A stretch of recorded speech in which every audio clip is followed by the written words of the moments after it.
The Terror, Arthur Machen. Chapter 1. The Coming of the Terror. After 2 years we are turning once more to the morning's news with a sense of appetite and glad expectation. There were thrills at the beginning of the war, the thrill of horror and of a doom that seemed at once incredible and certain. This was when Namur fell and the German host swelled like a flood over the French fields, and drew very near to the walls of Paris. Then we felt the thrill of exultation when the good news came that the awful tide had been turned back, that Paris and the world were safe, for a while at all events. Then for days we hoped for more news as good as this or better. Has von Kluck been surrounded? Not today, but perhaps he will be surrounded tomorrow. But the days became weeks. The weeks drew out to months. The battle in the west seemed frozen. Now and again things were done that seemed hopeful, with promise of events still better. But Neuve-Chapelle and Loos dwindled into disappointments as their tale was told fully. The lines in the west remained, for all practical purposes of victory, immobile. Nothing seemed to happen. There was nothing to read save the record of operations that were clearly trifling and insignificant. People speculated as to the reason of this inaction. The hopeful said that Joffre had a plan, that he was nibbling. Others declared that we were short of munitions, others again that the new levies were not yet ripe for battle. So the months went by, and almost 2 years of war had been completed before the motionless English line began to stir and quiver as if it awoke from a long sleep, and began to roll onward, overwhelming the enemy. The secret of the long inaction of the British armies has been well kept. On the one hand it was rigorously protected by the censorship, which severe, and sometimes severe to the point of absurdity, the captains and their depart, for instance, became in this particular matter ferocious. As soon as the real significance of that which was happening, or beginning to happen, was perceived by the authorities, an underlined circular was issued to the newspaper proprietors of Great Britain and Ireland. It warned each proprietor that he might impart the contents of this circular to one other person only, such person being the responsible editor of his paper, who was to keep the communication secret under the severest penalties. The circular forbade any mention of certain events that had taken place, that might take place. It forbade any kind of allusion to these events or any hint of their existence, or of the possibility of their existence, not only in the press, but in any form whatever. The subject was not to be alluded to in conversation, it was not to be hinted at, however obscurely, in letters. The very existence of the circular, its subject apart, was to be a dead secret. These measures were successful. A wealthy newspaper proprietor of the North, warmed a little at the end of the Throsters' feast, which was held as usual, it will be remembered, ventured to say to the man next to him, "How awful it would be, wouldn't it, if—" His words were repeated, as proof, one regrets to say, that it was time for old Arnold to pull himself together, and he was fined £1,000. Then, there was the case of an obscure weekly paper published in the county town of an agricultural district in Wales. The Mirror's Observer, we will call it, was issued from a stationer's back premises, and filled its 4 pages with accounts of local flower shows, fancy fairs at vicarages, reports of parish councils, and rare bathing fatalities. It also issued a visitors' list, which has been known to contain 6 names. This enlightened organ printed a paragraph, which nobody noticed, which was very like paragraphs that small country newspapers have long been in the habit of printing, which could hardly give so much as a hint to anyone, that is, who was not fully instructed in the secret. As a matter of fact, this piece of intelligence got into the paper because the proprietor, who was also the editor, incautiously left the last processes of this particular issue to the staff, who was the Lord High everything else of the establishment, and the staff put in a bit of gossip he had heard in the market to fill up 2 inches on the back page. But the result was that the Mirror's Observer ceased to appear, owing to untoward circumstances, as the proprietor said, and he would say no more. No more, that is, by way of explanation, but a great deal more by way of execration of damned, prying busybodies.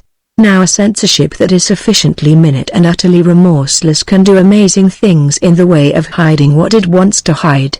Before the war, one would have thought otherwise, one would have said that, censor or no censor, The fact of the murder at X or the fact of the bank robbery at Y would certainly become known, if not through the press, at all events through rumour and the passage of the news from mouth to mouth.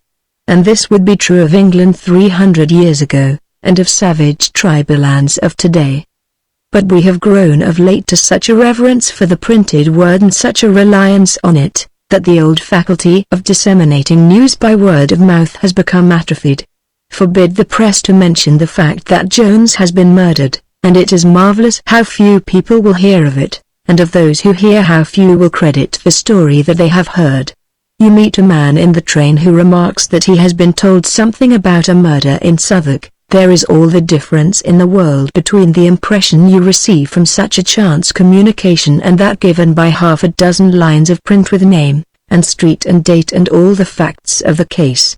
People in trains repeat all sorts of tales, many of them false. Newspapers do not print accounts of murders that have not been committed.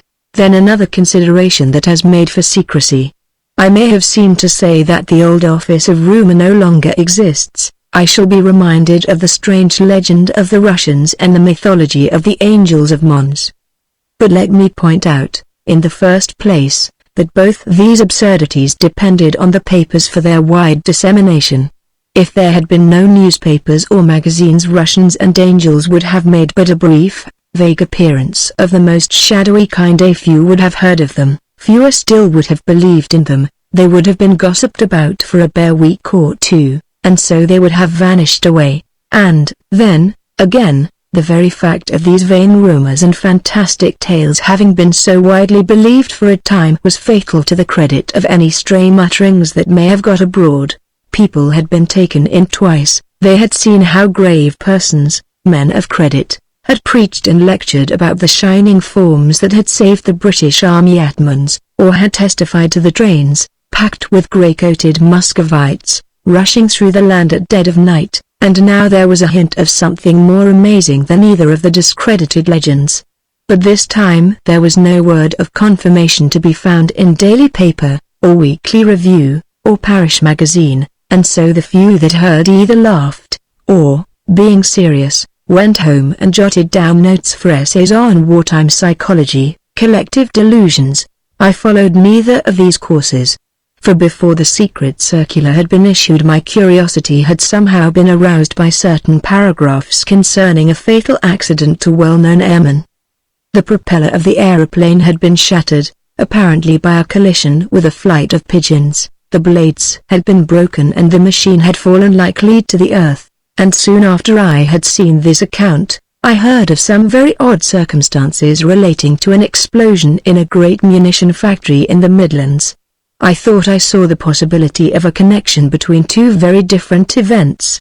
It has been pointed out to me by friends who have been good enough to read this record, that certain phrases I have used may give the impression that I ascribe all the delays of the war on the Western Front to the extraordinary circumstances which occasioned the issue of the secret circular.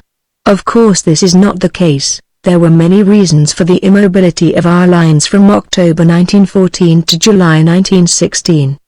These causes have been evident enough and have been openly discussed and deplored. But behind them was something of infinitely greater moment. We lacked men, but men were pouring into the new army. We were short of shells, but when the shortage was proclaimed the nation set itself to mend this matter with all its energy. We could undertake to supply the defects of our army both in men and munitions if the new and incredible danger could be overcome. It has been overcome, rather, perhaps, it has ceased to exist, and the secret may now be told. I have said my attention was attracted by an account of the death of a well-known airman. I have not the habit of preserving cuttings, I am sorry to say, so that I cannot be precise as to the date of this event. To the best of my belief it was either towards the end of May or the beginning of June 1915. The newspaper paragraph announcing the death of Flight Lieutenant Weston Reynolds was brief enough. Accidents, and fatal accidents, to the men who are storming the air for us are, unfortunately, by no means so rare as to demand an elaborated notice. But the manner in which Weston Reynolds met his death struck me as extraordinary, inasmuch as it revealed a new danger in the element that we have lately conquered. He was brought down, As I said, by a flight of birds, of pigeons, as appeared by what was found on the blood-stained and shattered blades of the propeller. An eyewitness of the accident, a fellow officer, described how Weston Reynolds set out from the aerodrome on a fine afternoon, there being hardly any wind. He was going to France. He had made the journey to and fro half a dozen times or more, and felt perfectly secure and at ease. Wester rose to a great height at once, and we could scarcely see the machine. I was turning to go when one of the fellows called out, "I say, what's this?" He pointed up, and we saw what looked like a black cloud coming from the south at a tremendous rate. I saw at once it wasn't a cloud, it came with a swirl and a rush quite different from any cloud I've ever seen. But for a second I couldn't make out exactly what it was. It altered its shape and turned into a great crescent, and wheeled and veered about as if it was looking for something. The man who had called out had got his glasses, and was staring for all he was worth. Then he shouted that it was a tremendous flight of birds, thousands of them. They went on wheeling and beating about high up in the air, and we were watching them, thinking it was interesting, but not supposing that they would make any difference to Wester, who was just about out of sight. His machine was just a speck. Then the two arms of the crescent drew in as quick as lightning, and these thousands of birds shot in a solid mass right up there across the sky, and flew away somewhere about nor by west.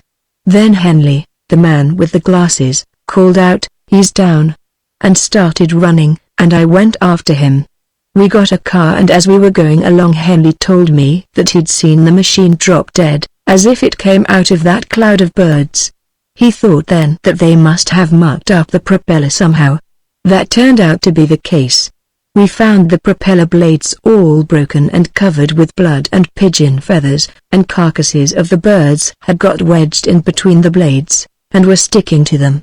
This was the story that the young airman told one evening in a small company.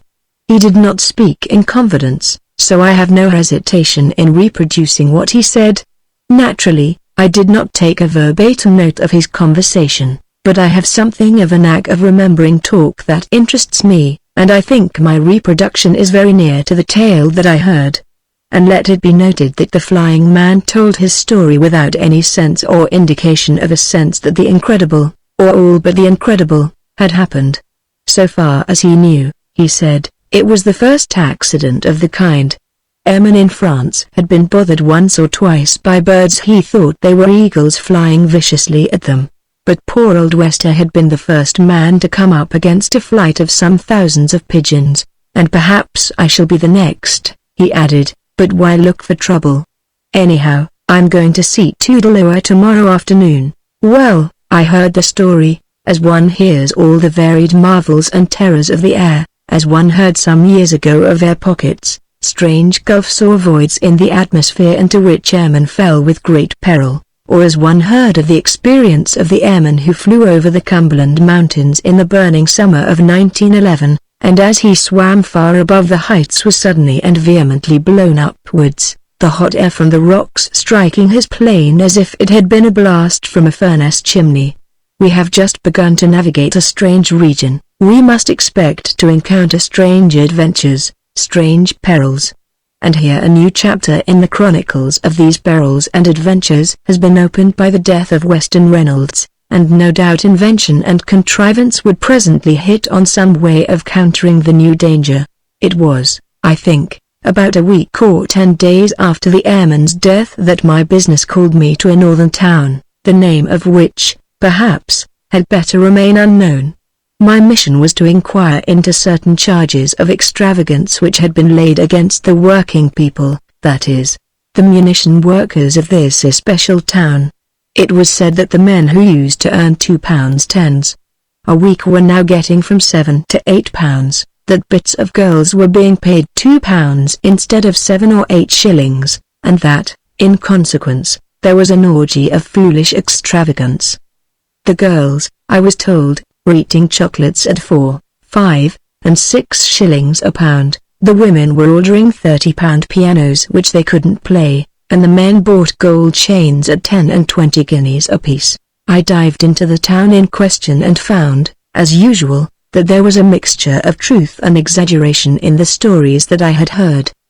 Gramophones, for example, they cannot be called in strictness necessaries, but they were undoubtedly finding a ready sale, even in the more expensive brands. And I thought that there were a great many very spick and span perambulators to be seen on the pavement, smart perambulators, painted in tender shades of color and expensively fitted. And how can you be surprised if people will have a bit of a fling? A worker said to me, "We're seeing money for the first time in our lives, and it's bright. And we work hard for it, and we risk our lives to get it.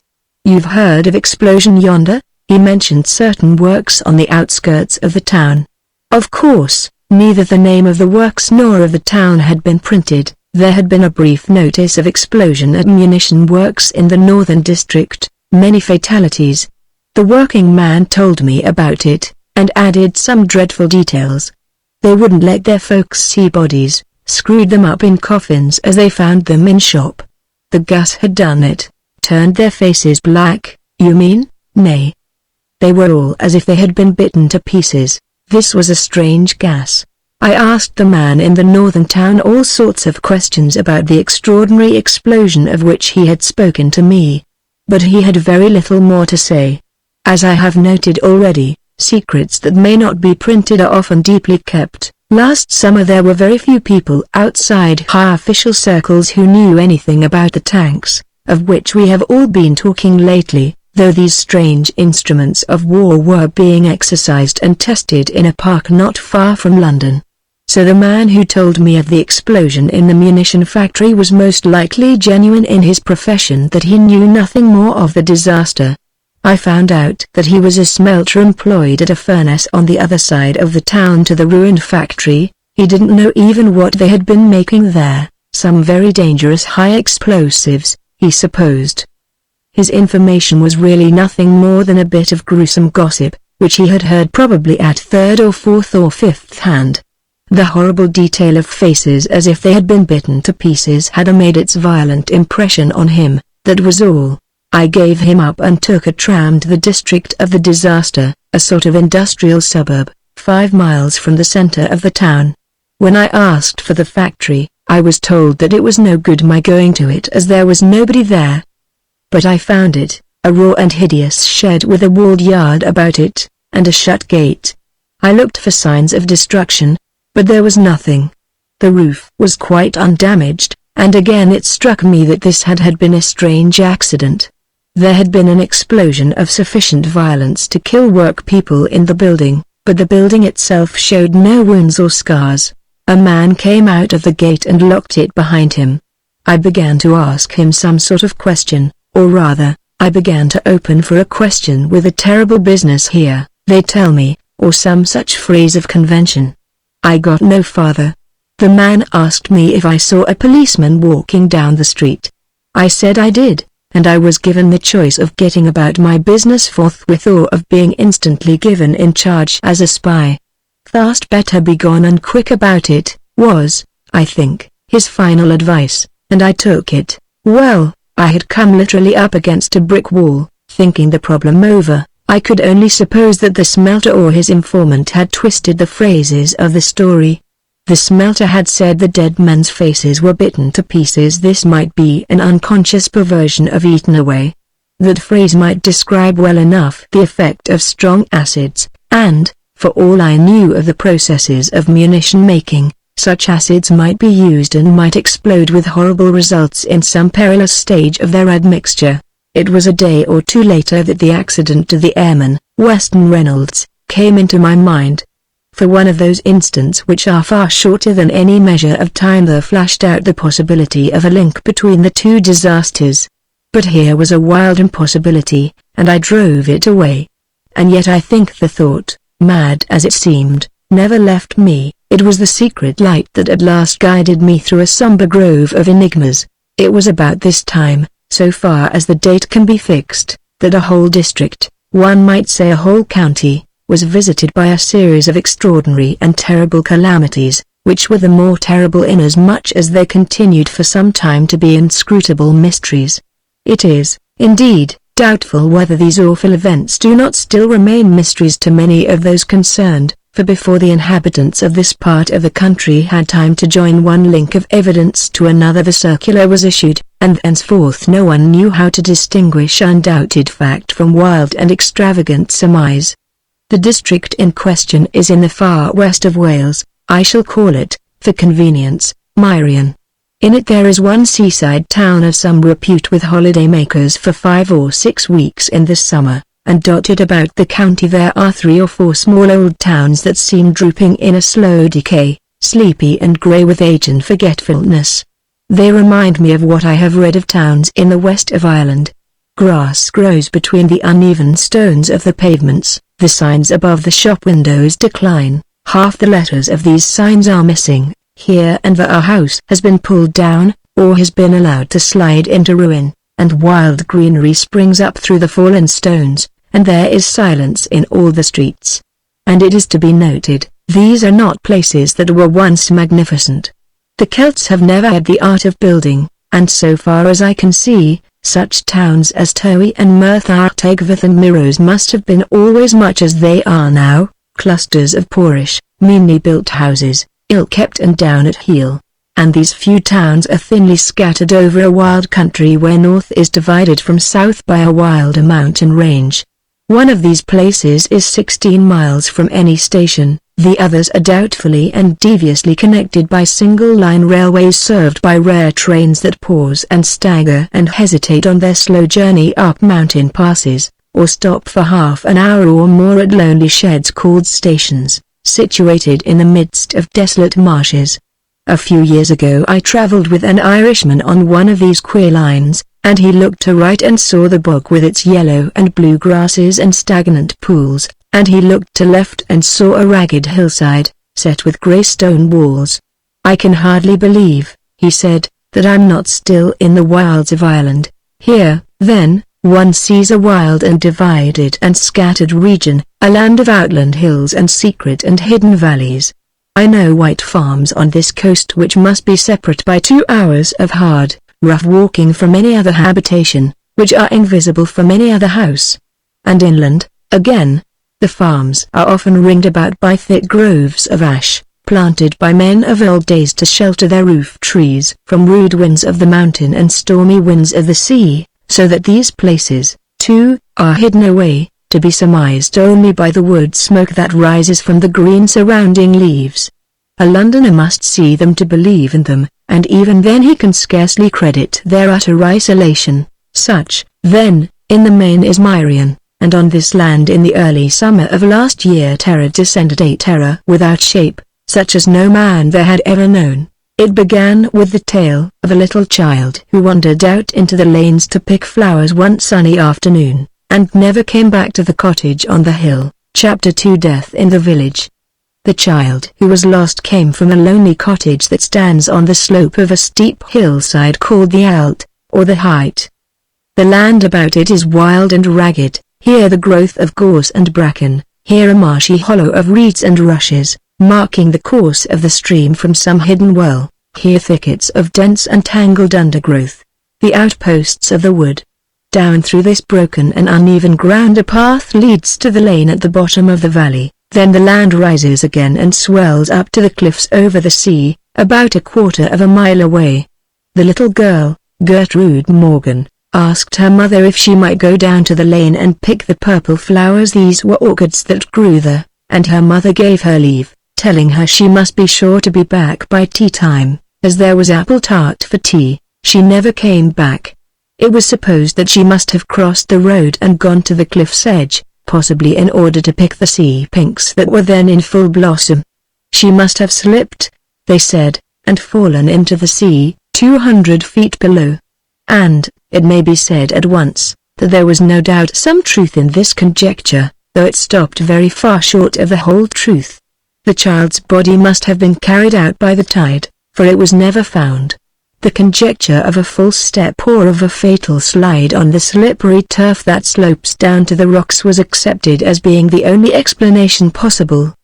People thought the accident a strange one because, as a rule, country children living by the cliffs and the sea become wary at an early age, and Gertrude Morgan was almost 10 years old.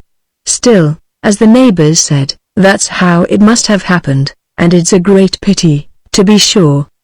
But this would not do. When in a week's time a strong young laborer failed to come to his cottage after the day's work. His body was found on the rocks 6 or 7 miles from the cliffs where the child was supposed to have fallen. He was going home by a path that he had used every night of his life for 8 or 9 years, that he used of dark nights in perfect security, knowing every inch of it. The police asked if he drank, but he was a teetotaler, if he was subject to fits, but he wasn't. And he was not murdered for his wealth, since agricultural laborers are not wealthy. It was only possible again to talk of slippery turf and a false step, but people began to be frightened. Then a woman was found with her neck broken at the bottom of a disused quarry near Lanfahangel, in the middle of the county. The false step theory was eliminated here, for the quarry was guarded with a natural hedge of gorse bushes. One would have to struggle and fight through sharp thorns to destruction in such a place as this, and indeed the gorse bushes were broken as if someone had rushed furiously through them, just above the place where the woman's body was found. And this was strange, there was a dead sheep lying beside her in the pit, as if the woman and the sheep together had been chased over the brim of the quarry. But chased by whom, or by what? And then there was a new form of terror. This was in the region of the marshes under the mountain. A man and his son, a lad of 14 or 15, set out early one morning to work and never reached the farm where they were bound. Their way skirted the marsh, but it was broad, firm and well metalled, and it had been raised about 2 feet above the bog. But when search was made in the evening of the same day, Phillips and his son were found dead in the marsh, covered with black slime and pondweed.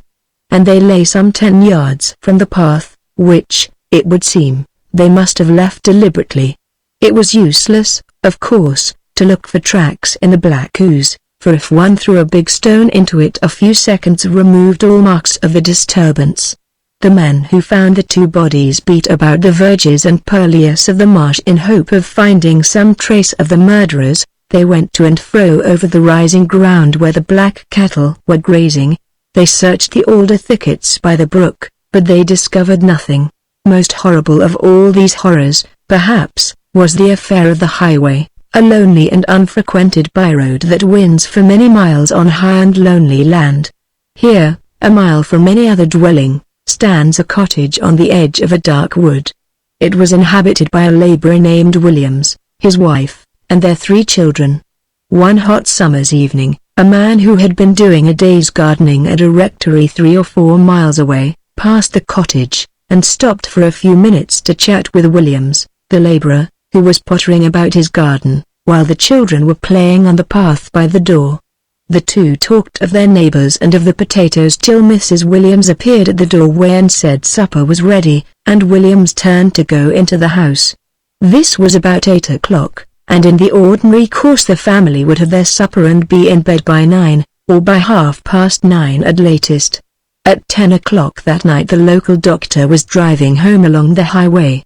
His horse shied violently and then stopped dead just opposite the gate to the cottage. The doctor got down, frightened at what he saw, and there on the roadway lay Williams, his wife, and the 3 children, stone dead, all of them.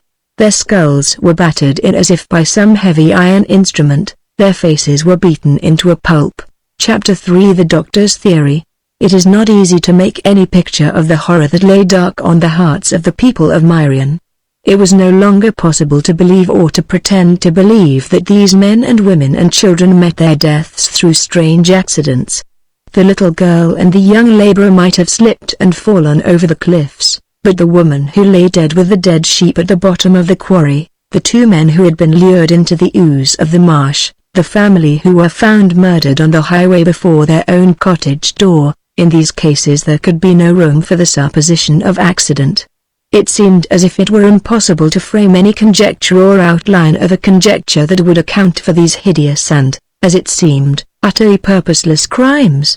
For a time people said that there must be a madman at large, a sort of country variant of Jack the Ripper, some horrible pervert who was possessed by the passion of death, who prowled darkling about that lonely land, hiding in woods and in wild places, always watching and seeking for the victims of his desire. Indeed, Dr. Lewis, who found poor Williams, his wife, and children miserably slaughtered on the highway, was convinced at first that the presence of a concealed madman in the countryside offered the only possible solution to the difficulty. "I felt sure," he said to me afterwards, "that the Williamses had been killed by a homicidal maniac.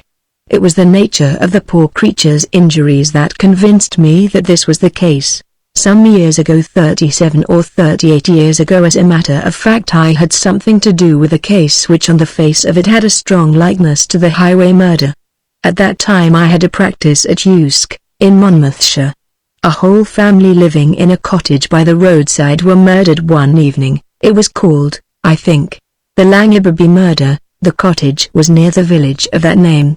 The murderer was caught in Newport. He was a Spanish sailor, named Garcia, and it appeared that he had killed father, mother, and the 3 children for the sake of the brass works of an old Dutch clock, which were found on him when he was arrested. Garcia had been serving a month's imprisonment in Usk jail for some small theft, and on his release he set out to walk to Newport, 9 or 10 miles away, no doubt to get another ship. He passed the cottage and saw the man working in his garden. Garcia stabbed him with his sailor's knife. The wife rushed out, he stabbed her. Then he went into the cottage and stabbed the 3 children, tried to set the place on fire, and made off with the clockworks. That looked like the deed of a madman, but Garcia wasn't mad. They hanged him. I may say he was merely a man of a very low type, a degenerate who hadn't the slightest value for human life.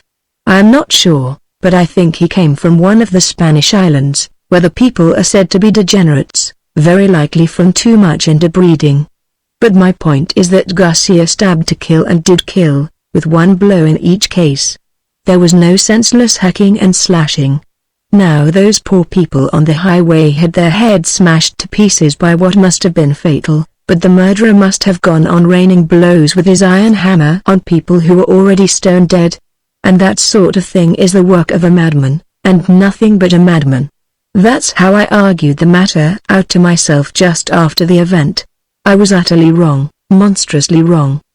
But who could have suspected the truth? Thus Dr. Lewis, and I quote him, or the substance of him, as representative of most of the educated opinion of the district at the beginnings of the tenor. People seized on this theory largely because it offered at least the comfort of an explanation. And any explanation, even the poorest, is better than an intolerable and terrible mystery. Besides, Dr. Lewis's theory was plausible. It explained the lack of purpose that seemed to characterize the murders. And yet there were difficulties even from the first. It was hardly possible that a strange madman should be able to keep hidden in a countryside where any stranger is instantly noted and noticed. Sooner or later he would be seen as he prowled along the lanes or across the wild places.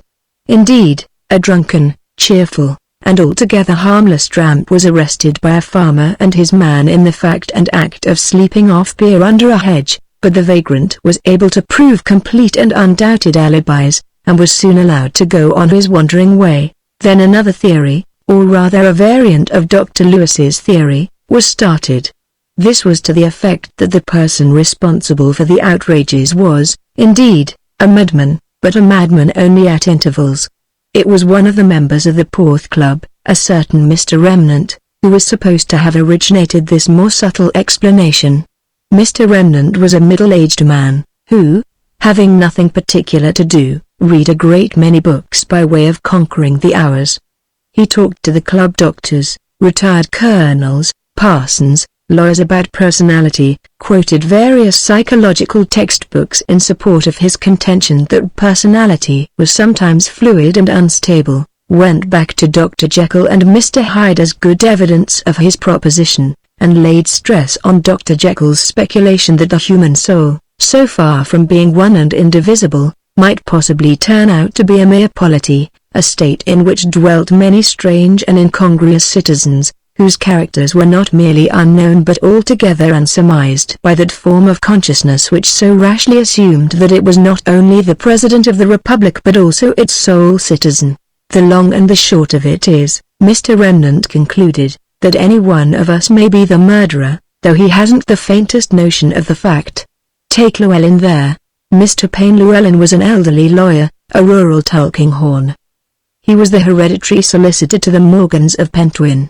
This does not sound anything tremendous to the Saxons of London, but the style is far more than noble to the Celts of West Wales. It is immemorial. Telosant was of the collaterals of the first known chief of the race, and Mr. Payne Llewellyn did his best to look like the legal adviser of this ancient house.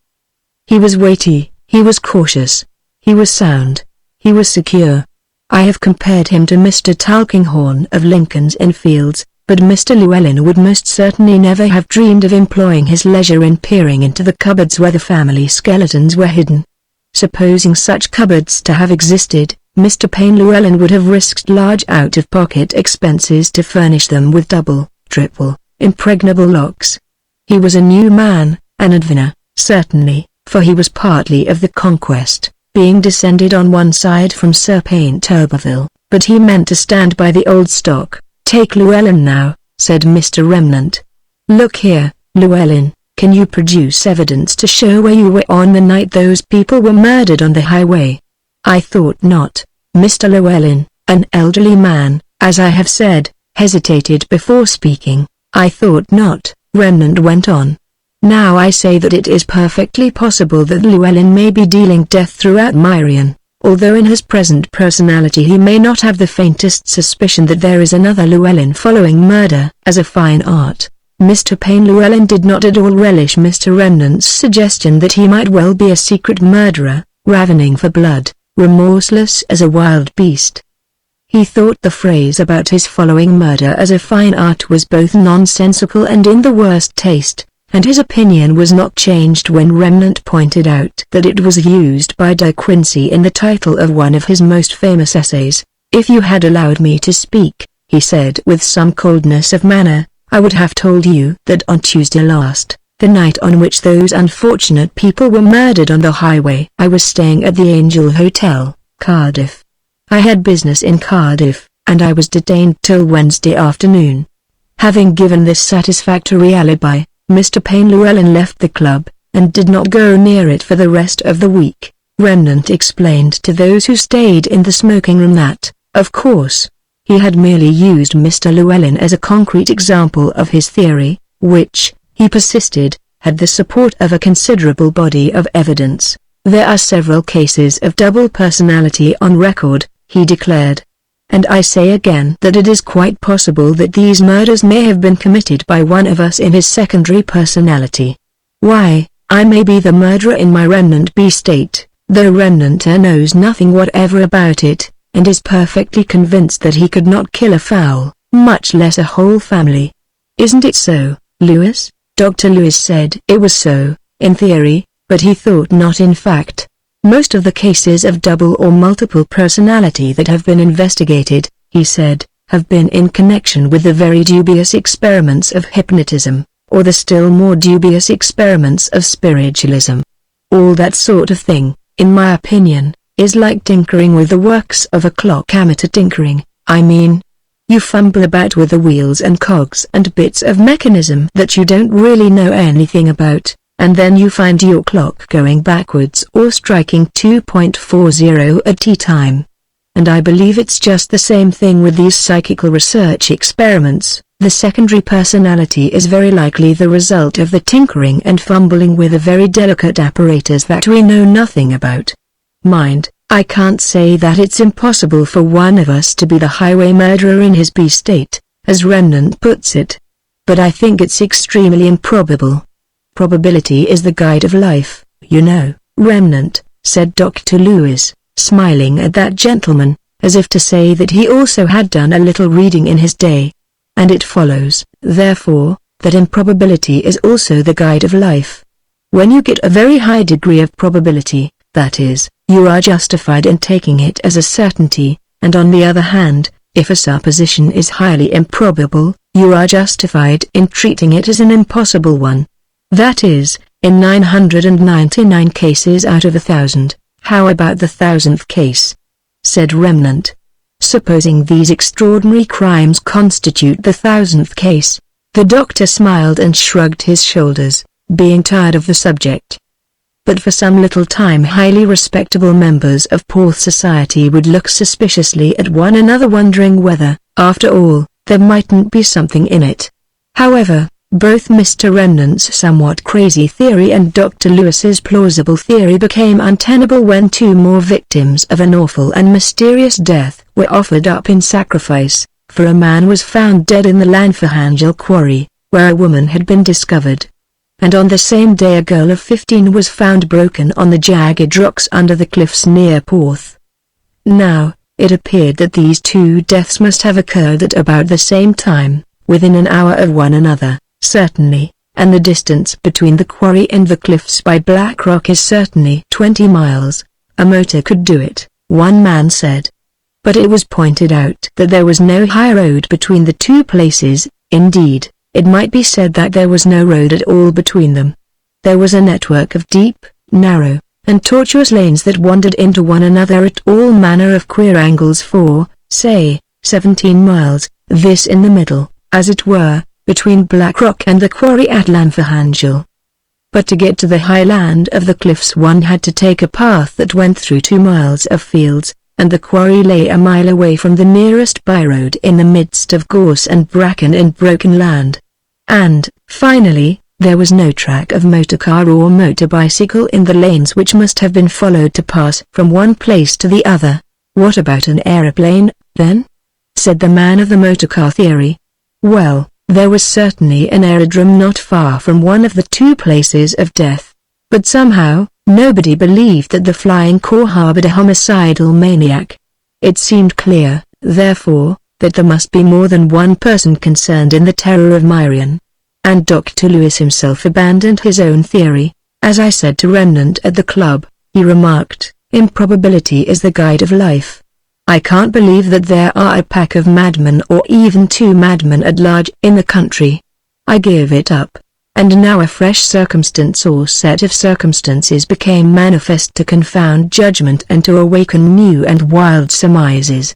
For at about this time people realized that none of the dreadful events that were happening all about them was so much as mentioned in the press.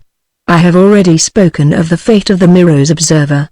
This paper was suppressed by the authorities because it had inserted a brief paragraph about some who had been found dead under mysterious circumstances. I think that paragraph referred to the first death of Llanfihangel quarry. Thenceforth, horror followed on horror, but no word was printed in any of the local journals. The curious went to the newspaper offices. There were 2 left in the county but found nothing save a firm refusal to discuss the matter. And the Cardiff papers were drawn and found blank, and the London press was apparently ignorant of the fact that crimes that had no parallel were terrorizing a whole countryside. Everybody wondered what could have happened, what was happening, and then it was whispered that the coroner would allow no inquiry to be made as to these deaths of darkness. In consequence of instructions received from the Home Office, one coroner was understood to have said, "I have to tell the jury that their business will be to hear the medical evidence and to bring in a verdict immediately in accordance with that evidence. I shall disallow all questions." One jury protested. The foreman refused to bring in any verdict at all. "Very good," said the coroner.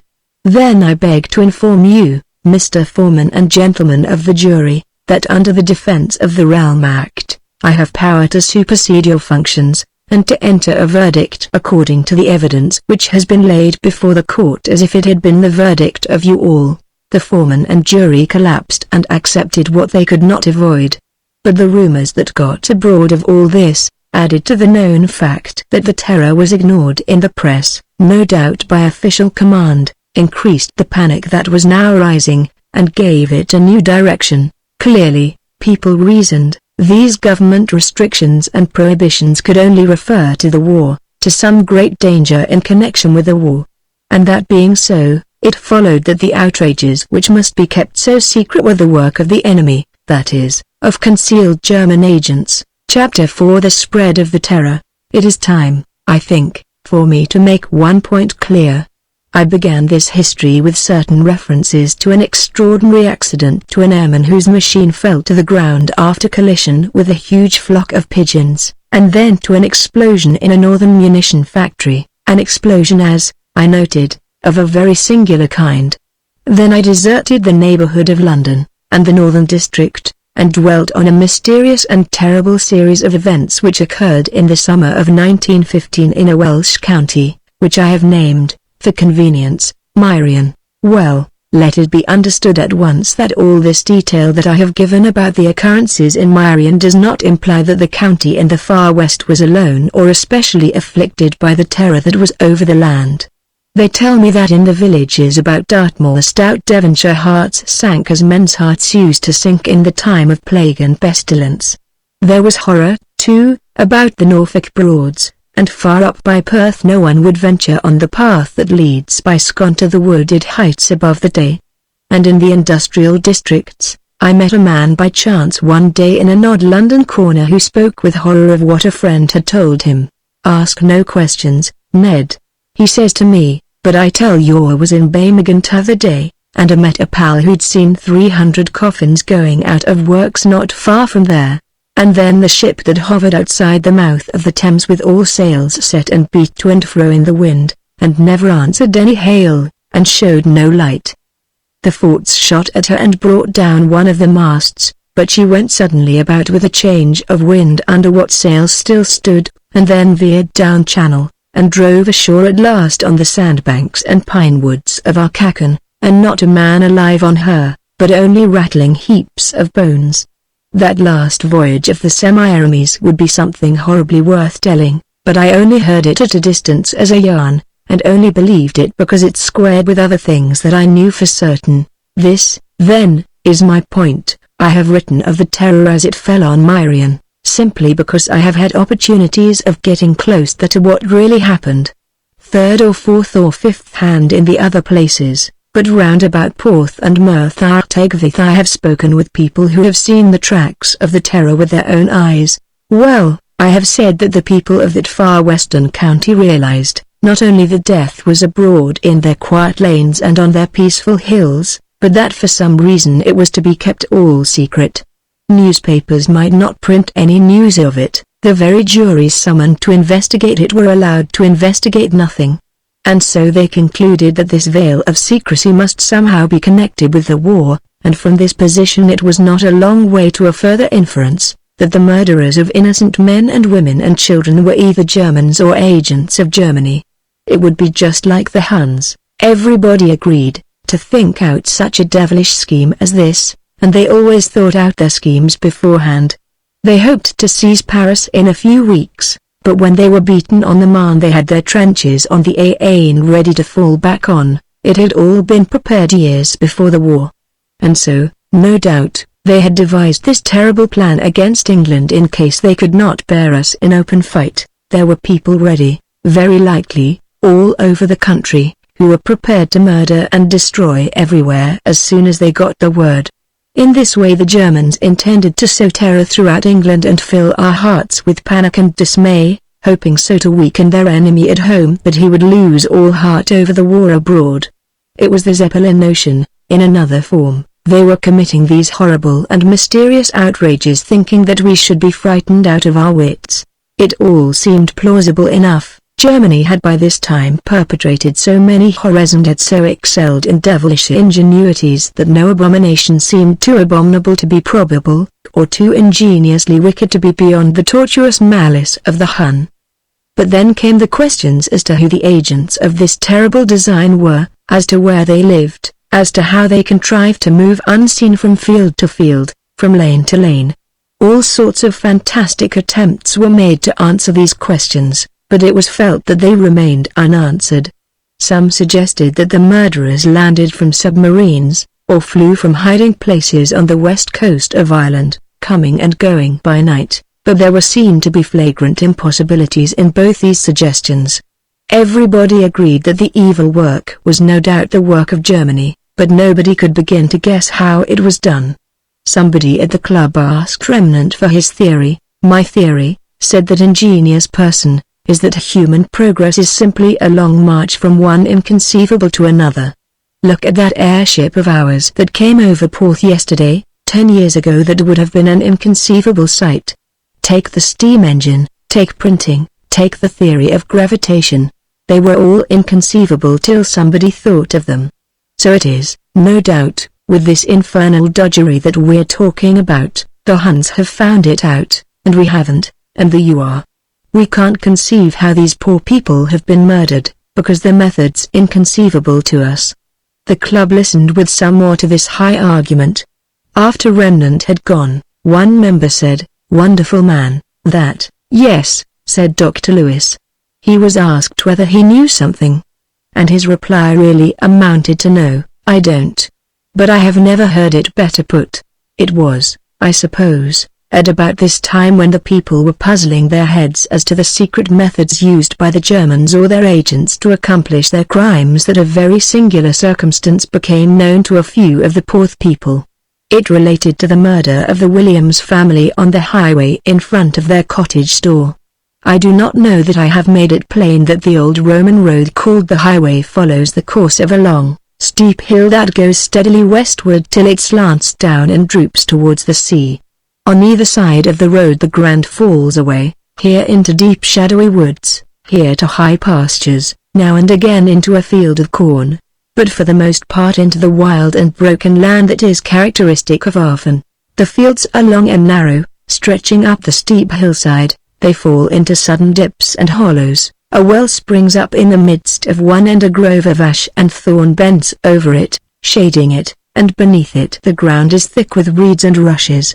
And then may come on either side of such a field territories glistening with the deep growth of bracken, and rough with gorse and rugged with thickets of blackthorn, green lichen hanging strangely from the branches. Such are the lands on either side of the highway. Now on the lower slopes of it, beneath the Williamses' cottage, some 3 or 4 fields down the hill, there is a military camp. The place has been used as a camp for many years, and lately the site has been extended and huts have been erected. But a considerable number of the men were under canvas here in the summer of 1915.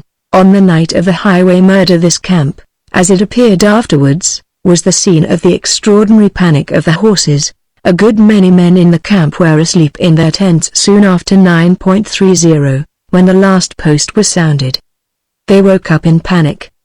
There was a thundering sound on the steep hillside above them, and down upon the tents came half a dozen horses, mad with fright, trampling the canvas, trampling the men, bruising dozens of them and killing 2.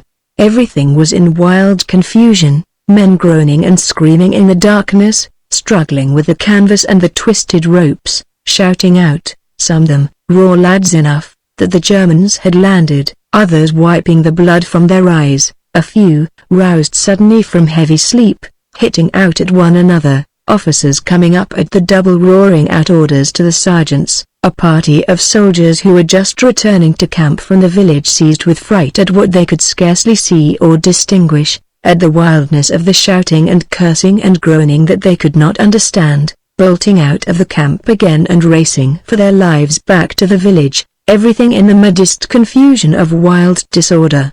Some of the men had seen the horses galloping down the hill as if terror itself was driving them.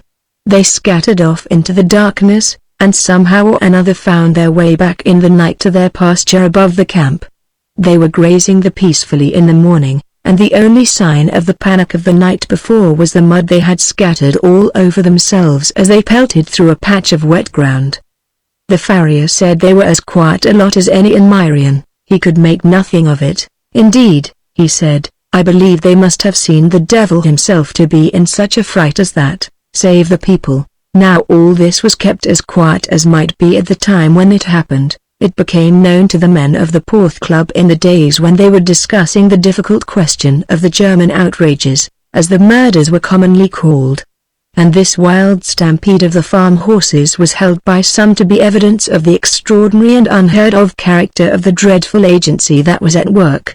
One of the members of the club had been told by an officer who was in the camp at the time of the panic that the horses that came charging down were in a perfect fury of fright, that he had never seen horses in such a state, And so there was endless speculation as to the nature of the sight or the sound that had driven half a dozen quiet beasts into raging madness. Then, in the middle of this talk, 2 or 3 other incidents, quite as odd and incomprehensible, came to be known, borne on chance trickles of gossip that came into the towns from outland farms, or were carried by cottagers tramping into Porth on market day with a fowl or 2 and eggs and garden stuff, scraps and fragments of talk gathered by servants from the country folk and repeated to their mistresses.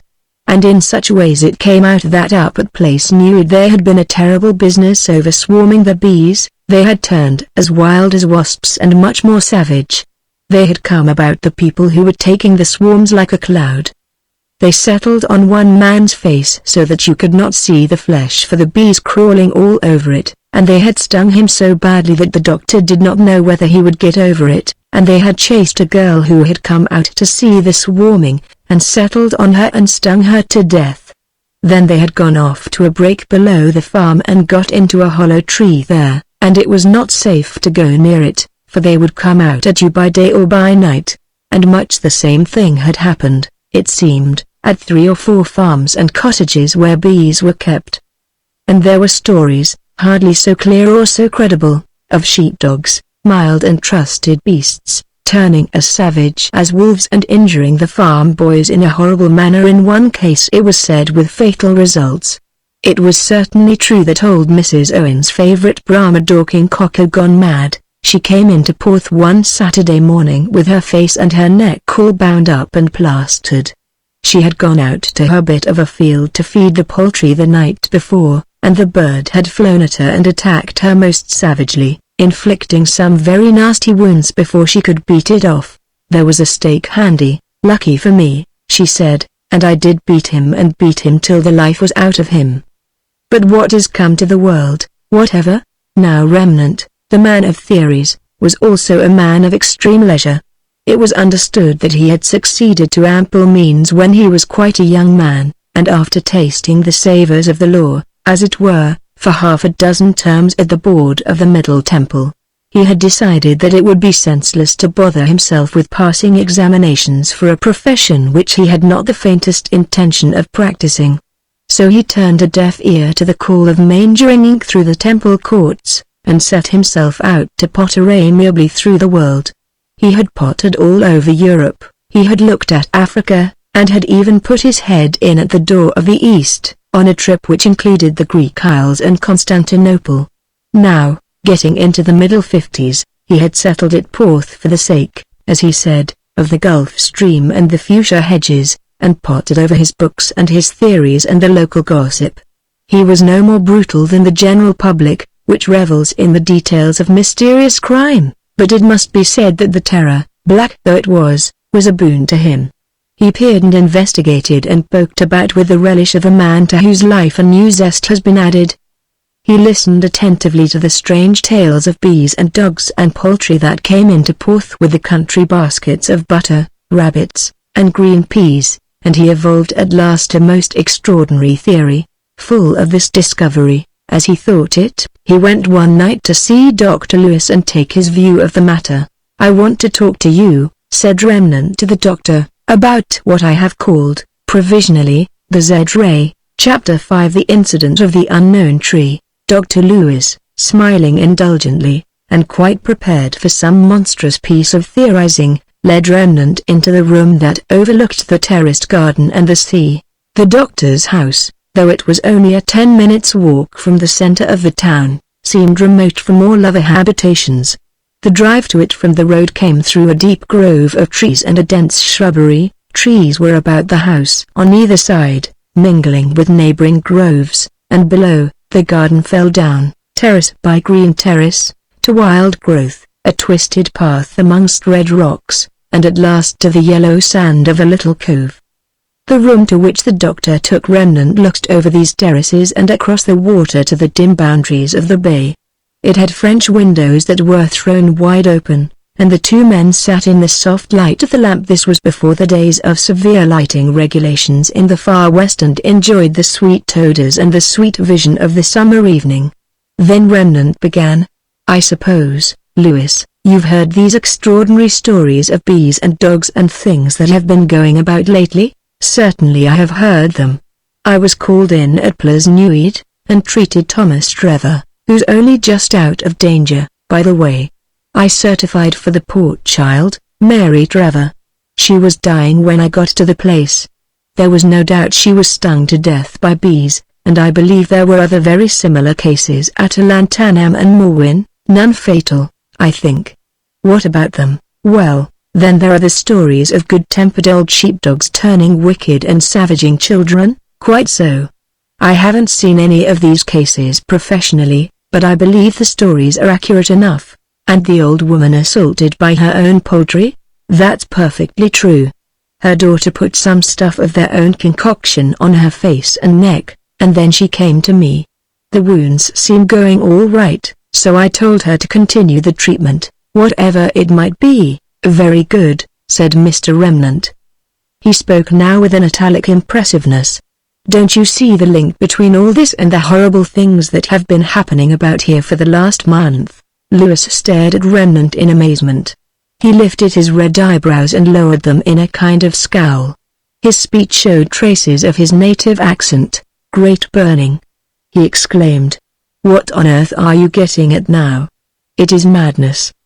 Do you mean to tell me that you think there is some connection between a swarm or two of bees that have turned nasty, a cross dog, and a wicked old barn door cock and these poor people that have been pitched over the cliffs and hammered to death on the road? There's no sense in it, you know. I am strongly inclined to believe that there is a great deal of sense in it, replied Remnant with extreme calmness. Look here, Lewis, I saw you grinning the other day at the club when I was telling the fellows that in my opinion all these outrages had been committed, certainly by the Germans, but by some method of which we have no conception. But what I meant to say when I talked about inconceivables was just this, that the Williamses and the rest of them have been killed in some way that's not in theory at all, not in our theory, at all events, some way we've not contemplated, not thought of for an instant. Do you see my point? Well, in a sort of way. You mean there's an absolute originality in the method? I suppose that is so. But what next? Remnant seemed to hesitate, partly from a sense of the portentous nature of what he was about to say, partly from a sort of half-unwillingness to part with so profound a secret. Well, he said, you will allow that we have two sets of phenomena of a very extraordinary kind occurring at the same time. Don't you think that it's only reasonable to connect the two sets with one another? So the philosopher of Tenterden Steeple and the Goodwin Sands thought. Certainly, said Lewis. But what is the connection? Those poor folks on the highway weren't stung by bees or worried by a dog. And horses don't throw people over cliffs or stifle them in marshes. No, I never meant to suggest anything so absurd. It is evident to me that in all these cases of animals turning suddenly savage the cause has been terror, panic, fear. The horses that went charging into the camp were mad with fright, we know. And I say that in the other instances we have been discussing the cause was the same. The creatures were exposed to an infection of fear, and a frightened beast or bird or insect uses its weapons, whatever they may be. If, for example, there had been anybody with those horses when they took their panic they would have lashed out at him with their heels. Yes, I dare say that is so. Well, my belief is that the Germans have made an extraordinary discovery. I have called it the Z-ray. You know that the ether is merely an hypothesis. We have to suppose that it's that to account for the passage of the Marconi current from one place to another. Now, suppose that there is a psychic ether as well as a material ether. Suppose that it is possible to direct irresistible impulses across this medium. Suppose that these impulses are towards murder or suicide. Then I think that you have an explanation of the terrible series of events that have been happening in Meirion for the last few weeks. And it is quite clear to my mind that the horses and the other creatures have been exposed to this Z-ray, and that it has produced on them the effect of terror, with ferocity as the result of terror. Now what do you say to that? Telepathy, you know, is well established, so is hypnotic suggestion. You have only to look in the Encyclopedia Britannica to see that, and suggestion is so strong in some cases to be an irresistible imperative, Now don't you feel that putting telepathy and suggestion together, as it were, you have more than the elements of what I call the Z-ray? I feel myself that I have more to go on in making my hypothesis than the inventor of the steam engine had in making his hypothesis when he saw the lid of the kettle bobbing up and down. What do you say? Dr. Lewis made no answer. He was watching the growth of a new, unknown tree in his garden. The doctor made no answer to Remnant's question. For one thing, Remnant was profuse in his eloquence. He has been rigidly condensed in this history, and Lewis was tired of the sound of his voice. For another thing, he found the Z-ray theory almost too extravagant to be bearable, wild enough to tear patience to tatters. And then as the tedious argument continued, Lewis became conscious that there was something strange about the night. It was a dark summer night. The moon was old and faint, above the dragon's head across the bay, and the air was very still. It was so still that Lewis had noted that not a leaf stirred on the very tip of a high tree that stood out against the sky, and yet he knew that he was listening to some sound that he could not determine or define. It was not the wind in the leaves, it was not the gentle wash of the water of the sea against the rocks, that latter sound he could distinguish quite easily. But there was something else. It was scarcely a sound, it was as if the air itself trembled and fluttered, as the air trembles in a church when they open the great pedal pipes of the organ. The doctor listened intently. It was not an illusion, the sound was not in his own head, as he had suspected for a moment, but for the life of him he could not make out whence it came or what it was. He gazed down into the night over the terraces of his garden, now sweet with the scent of the flowers of the night, tried to peer over the treetops across the sea towards the dragon's head. It struck him suddenly that this strange fluttering vibration of the air might be the noise of a distant aeroplane or airship. There was not the usual droning hum, but this sound might be caused by a new type of engine. A new type of engine? Possibly it was an enemy airship. Their range, it had been said, was getting longer, and Lewis was just going to call Remnant's attention to the sound, to its possible cause, and to the possible danger that might be hovering over them, when he saw something that caught his breath and his heart with wild amazement and a touch of terror. He had been staring upward into the sky, and, about to speak to Remnant, he had let his eyes drop for an instant. He looked down towards the trees in the garden, and saw with utter astonishment that one had changed its shape in the few hours that had passed since the setting of the sun. There was a thick grove of ilexes bordering the lowest terrace, and above them rose one tall pine, spreading its head of sparse, dark branches dark against the sky. As Lewis glanced down over the terraces he saw that the tall pine tree was no longer there. In its place there rose above the ilexes what might have been a greater ilex. There was the blackness of a dense growth of foliage rising like a broad and far-spreading and rounded cloud over the lesser trees. Here, then, was a sight wholly incredible, impossible. It is doubtful whether the process of the human mind in such a case has ever been analyzed and registered. It is doubtful whether it ever can be registered.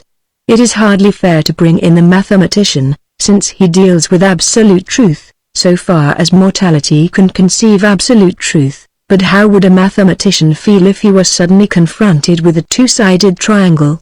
I suppose he would instantly become raging a madman, and Lewis, staring wide-eyed and wild-eyed at a dark and spreading tree which his own experience informed him was not there, felt for an instant that shock which should affront us all when we first realize the intolerable antinomy of Achilles and the tortoise.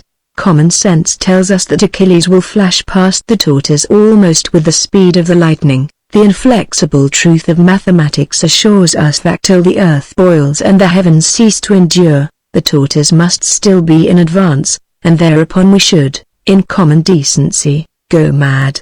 We do not go mad, because, by special grace, we are certified that, in the final court of appeal, all science is a lie, even the highest science of all. And so we simply grin at Achilles and the tortoise, as we grin at Darwin, deride Huxley, and laugh at Herbert Spencer.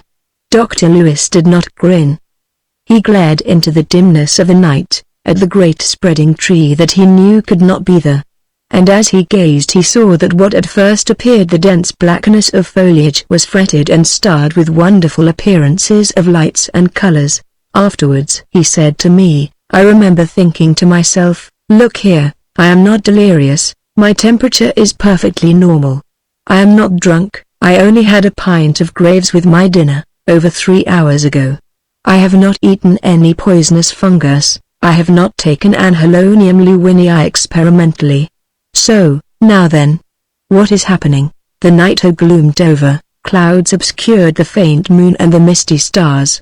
Lewis rose, with some kind of warning and inhibiting gesture to Remnant, who, he was conscious, was gaping at him in astonishment.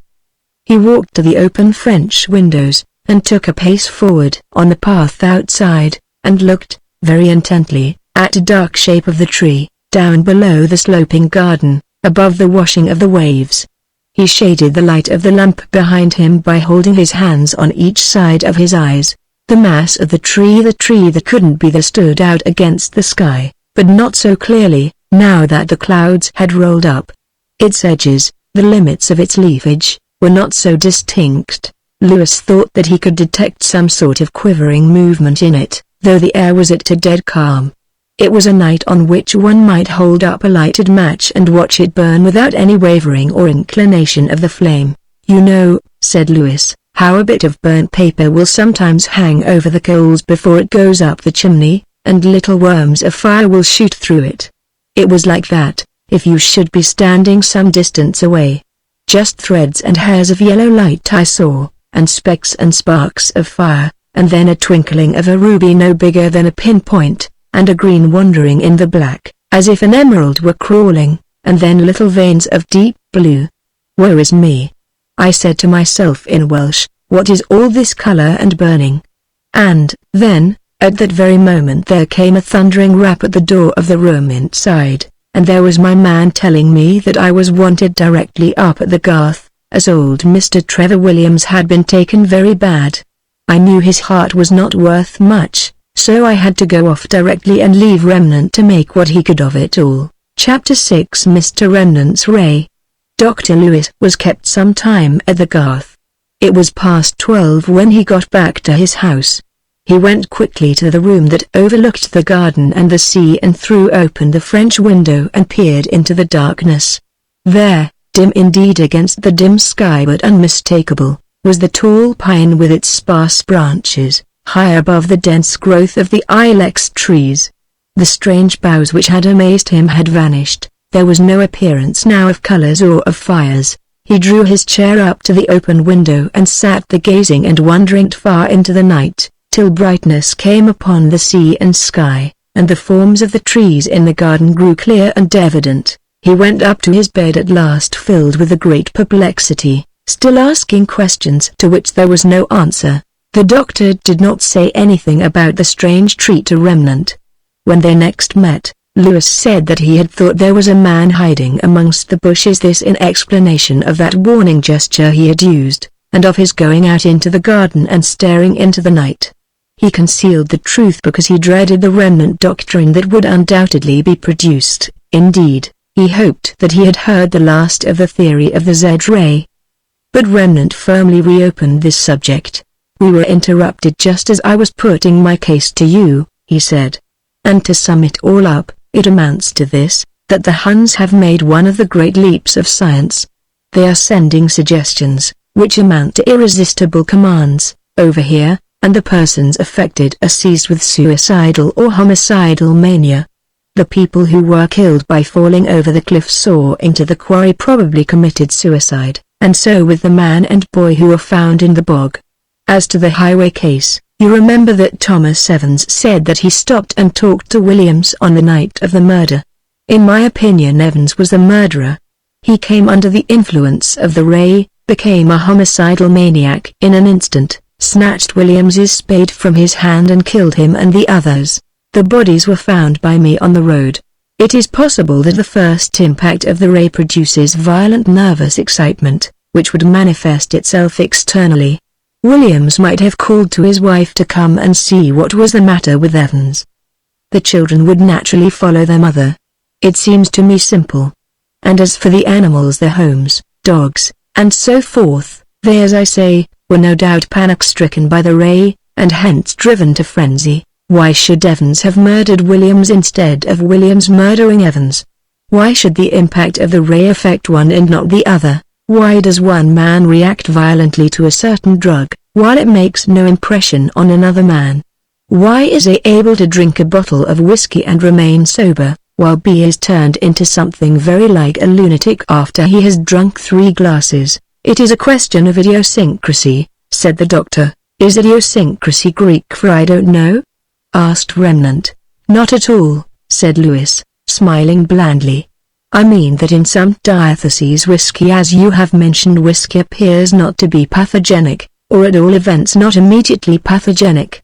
In other cases, as you very justly observed, there seems to be a very marked cachexia associated with the exhibition of the spirit in question, even in comparatively small doses. Under this cloud of professional verbiage Lewis escaped from the club and from Remnant. He did not want to hear any more about that dreadful ray, because he felt sure that the ray was all nonsense. But asking himself why he felt this certitude in the matter, he had to confess that he didn't know. An aeroplane, he reflected, was all nonsense before it was made, and he remembered talking in the early 90s to a friend of his about the newly discovered X-rays. The friend laughed incredulously, evidently didn't believe a word of it, till Lewis told him that there was an article on the subject in the current number of the Saturday Review, whereupon the unbeliever said, "Oh, is that so? Oh, really? I see," and was converted on the X-ray faith on the spot. Lewis, remembering this talk, marveled at the strange processes of the human mind, its illogical and yet all-compelling ergos, and wondered whether he himself was only waiting for an article on the Z-ray in the Saturday Review to become a devout believer in the doctrine of Remnant. But he wondered with far more fervor as to the extraordinary thing he had seen in his own garden with his own eyes. The tree that changed all its shape for an hour or two of the night, the growth of strange boughs, the apparition of secret fires among them, the sparkling of emerald and ruby lights. How could one fail to be afraid with great amazement at the thought of such a mystery? Dr. Lewis's thoughts were distracted from the incredible adventure of the tree by the visit of his sister and her husband. Mr. and Mrs. Merritt lived in a well-known manufacturing town of the Midlands, which was now, of course, a centre of munition work. On the day of their arrival at Porth, Mrs. Merritt, who was tired after the long, hot journey, went to bed early, and Merritt and Lewis went into the room by the garden for their talk and tobacco. They spoke of the year that had passed since their last meeting, of the weary dragging of the war, of friends that had perished in it, of the hopelessness of an early ending of all this misery. Lewis said nothing of the terror that was on the land. One does not greet a tired man who has come to a quiet, sunny place for relief from black smoke and work and worry with a tale of horror. Indeed, the doctor saw that his brother-in-law looked far from well, and he seemed jumpy. There was an occasional twitch of his mouth that Lewis did not like at all. "Well," said the doctor, after an interval of silence and port wine, "I am glad to see you here again. Porth always suits you. I don't think you're looking quite up to your usual form. But 3 weeks of Marian air will do wonders." "Well, I hope it will," said the other. "I'm not up to the mark. Things are not going well at Middlingham. Business is all right, isn't it?" "Yes. Business is all right. But there are other things that are all wrong. We are living under a reign of terror." "It comes to that. What on earth do you mean?" "Well, I suppose I may tell you what I know. It's not much. I didn't dare write it. But do you know that at every one of the munition works in Middlingham and all about it there's a guard of soldiers with drawn bayonets and loaded rifles day and night? Men with bombs, too. And machine guns at the big factories. German spies? You don't want Lewis guns to fight spies with. Nor bombs. Nor a platoon of men. I woke up last night. It was the machine gun at Bennington's Army Motor Works. Firing like fury. And then bang. Bang. Bang. That was the hand bombs. But what against? Nobody knows. Nobody knows what is happening, Merritt repeated, and he went on to describe the bewilderment and terror that hung like a cloud over the great industrial city in the Midlands, how the feeling of concealment, of some intolerable secret danger that must not be named, was worst of all. A young fellow I know, he said, was on short leave the other day from the front, and he spent it with his people at Belmont. That's about 4 miles out of Middlingham, you know. Thank God, he said to me, I'm going back tomorrow. It's no good saying that the Wipers salient is nice, because it isn't. But it's a damned sight better than this. At the front you know what you're up against anyhow. At Middlingham everybody has the feeling that we're up against something awful and we don't know what. It's that makes people inclined to whisper. There's terror in the air. Merritt made a sort of picture of the great town cowering in its fear of an unknown danger. People are afraid to go about alone at nights in the outskirts. They make up parties at the stations to go home together if it's anything like dark, or if there are any lonely bits on their way. But why? I don't understand. What are they afraid of? Well, I told you about my being awakened up the other night with the machine guns at the motorworks rattling away, and the bombs exploding and making the most terrible noise. That sort of thing alarms one, you know. It's only natural. Indeed, it must be very terrifying.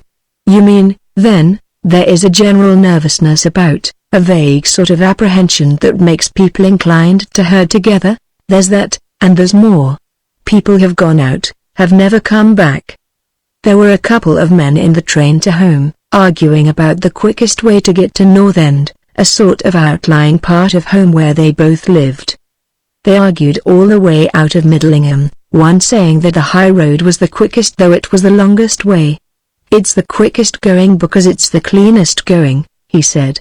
The other chap fancied a short cut across the fields, by the canal. It's half the distance, he kept on. Yes, if you don't lose your way, said the other. Well, it appears they put an even half-crown on it, and each was to try his own way when they got out of the train. It was arranged that they were to meet at the wagon in North End. I shall be at the wagon first, said the man who believed in the short cut, and with that he climbed over the stile and made off across the fields. It wasn't late enough to be really dark, and a lot of them thought he might win the stakes. But he never turned up at the wagon or anywhere else for the matter of that. What happened to him? He was found lying on his back in the middle of a field some way from the path. He was dead. The doctors said he'd been suffocated. Nobody knows how. Then there have been other cases. We whisper about them at Middlingham, but we're afraid to speak out. Lewis was ruminating all this profoundly. Terror in Meirion and terror far away in the heart of England, but at Middlingham, so far as he could gather from these stories of soldiers on guard, of crackling machine guns, it was a case of an organized attack on the munitioning of the army. He felt that he did not know enough to warrant his deciding that the terror of Meirion and of Stratfordshire were one. Then Merritt began again. There's a queer story going about, when the doors shut and the curtains drawn, that is, as to a place right out in the country over the other side of Middlingham, on the opposite side to Dunwich. They've built one of the new factories out there, a great red brick town of sheds they tell me it is, with a tremendous chimney. It's not been finished more than a month or 6 weeks. They plumped it down right in the middle of the fields, by the line, and they're building huts for the workers as fast as they can, but up to the present the men are billeted all about, up and down the line. About 200 yards from this place there's an old footpath, leading from the station and the main road up to a small hamlet on the hillside. Part of the way this path goes by a pretty large wood, most of it thick undergrowth. I should think there must be 20 acres of wood, more or less. As it happens, I used this path once long ago, and I can tell you it's a black place of nights. A man had to go this way one night. He got along all right till he came to the wood. And then he said his heart dropped out of his body. It was awful to hear the noises in that wood. Thousands of men were in it, he swears that. It was full of rustling, and pattering of feet trying to go dainty, and the crack of dead boughs lying on the ground as someone trod on them, and swishing of the grass, and some sort of chattering speech going on, that sounded, so he said, as if the dead sat in their bones and talked.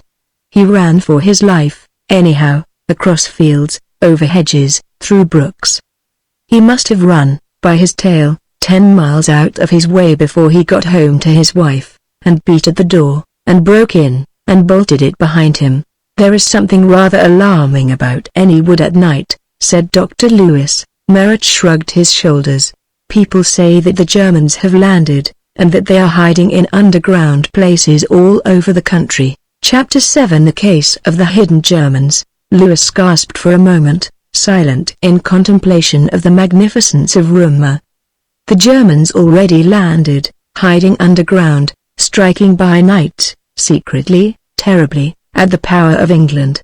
Here was a conception which made the myth of the Russians a paltry fable, before which the legend of Mons was an ineffectual thing. It was monstrous. And yet he looked steadily at Merritt, a square-headed, black-haired, solid sort of man. He had symptoms of nerves about him for the moment, certainly, but one could not wonder at that, whether the tales he told were true, or whether he merely believed them to be true. Lewis had known his brother-in-law for 20 years or more, and had always found him a sure man in his own small world.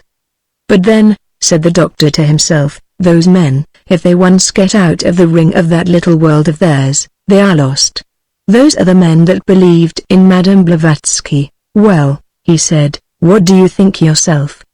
The Germans landed and hiding somewhere about the country. There's something extravagant in the notion, isn't there? I don't know what to think. You can't get over the facts. There are the soldiers with their rifles and their guns at the works all over Stratfordshire, and those guns go off. I told you I'd heard them. Then who are the soldiers shooting at? That's what we ask ourselves at Middlingham." "Quite so, I quite understand. It's an extraordinary state of things. It's more than extraordinary, it's an awful state of things. It's terror in the dark, and there's nothing worse than that. As that young fellow I was telling you about said, at the front you do know what you're up against. And people really believe that a number of Germans have somehow got over to England and have hid themselves underground. People say they've got new kind of poison gas. Some think that they dig underground places and make the gas there, and lead it by secret pipes into the shops. Others say that they throw gas bombs into the factories. It must be worse than anything they've used in France, from what the authorities say." "The authorities? Do they admit that there are Germans in hiding about Middlingham?" "No. They call it explosions. But we know it isn't explosions. We know in the Midlands what an explosion sounds like and looks like. And we know that the people killed in these explosions are put into their coffins in the works. Their own relations are not allowed to see them. And so you believe in the German theory?" "If I do, it's because one must believe in something. Some say they've seen the gas. I heard that a man living in Dunwich saw it one night like a black cloud with sparks of fire in it floating over the tops of the trees by Dunwich Common." The light of an ineffable amazement came into Lewis's eyes. The night of Remnant's visit, the trembling vibration of the air, the dark tree that had grown in his garden since the setting of the sun, the strange leafage that was starred with burning, with emerald and ruby fires, and all vanished away when he returned from his visit to the garth, and such a leafage had appeared as a burning cloud far in the heart of England. What intolerable mystery, what tremendous doom was signified in this? But one thing was clear and certain, that the terror of Marion was also the terror of the Midlands. Lewis made up his mind most firmly that if possible all this should be kept from his brother-in-law. Merritt had come to Porth as to a city of refuge from the horrors of Middlingham. If it could be managed he should be spared the knowledge that the cloud of terror had gone before him and hung black over the western land. Lewis passed the port and said in an even voice, "Very strange, indeed, a black cloud with sparks of fire? I can't answer for it, you know, it's only a rumor." "Just so, and you think, or you're inclined to think, that this and all the rest you've told me is to be put down to the hidden Germans?" "As I say, because one must think something. I quite see your point. No doubt, if it's true, it's the most awful blow that has ever been dealt at any nation in the whole history of man, the enemy established in our vitals. But it is possible, after all? How could it have been worked?" Merritt told Lewis how it had been worked, or rather, how people said it had been worked. "The idea," he said, "was that this was a part, and a most important part, of the great German plot to destroy England and the British Empire. The scheme had been prepared years ago, some thought soon after the Franco-Prussian War. Moltke had seen that the invasion of England, in the ordinary sense of the term invasion, presented very great difficulties. The matter was constantly in discussion in the inner military and high political circles, and the general trend of opinion in these quarters was that at the best, the invasion of England would involve Germany in the gravest difficulties, and leave France in the position of the tertius scordens. This was the state of affairs when a very high Prussian personage was approached by the Swedish professor, Huvelius, thus merit, and here I would say in parenthesis that this Huvelius was by all accounts an extraordinary man. Considered personally and apart from his writings, he would appear to have been a most amiable individual. He was richer than the generality of Swedes, certainly far richer than the average university professor in Sweden. But his shabby, green frock coat, and his battered, furry hat were notorious in the university town where he lived. No one laughed, because it was well known that Professor Huvelius spent every penny of his private means and a large portion of his official stipend on works of kindness and charity. He hid his head in a garret, someone said, in order that others might be able to swell on the first floor. It was told of him that he restricted himself to a diet of dry bread and coffee for a month in order that a poor woman of the streets, dying of consumption, might enjoy luxuries in hospital. And this was the man who wrote the treatise De Face Not Humano, to prove the infinite corruption of the human race. Oddly enough, Professor Huvelius wrote the most cynical book in the world. Hobbes preaches rosy sentimentalism in comparison with the very highest motives. He held that a very large part of human misery, misadventure, and sorrow was due to the false convention that the heart of man was naturally and in the main well disposed and kindly, if not exactly righteous. Murderers, thieves, assassins, violators, and all the host of the abominable, he says in one passage, are created by the false pretense and foolish credence of human virtue.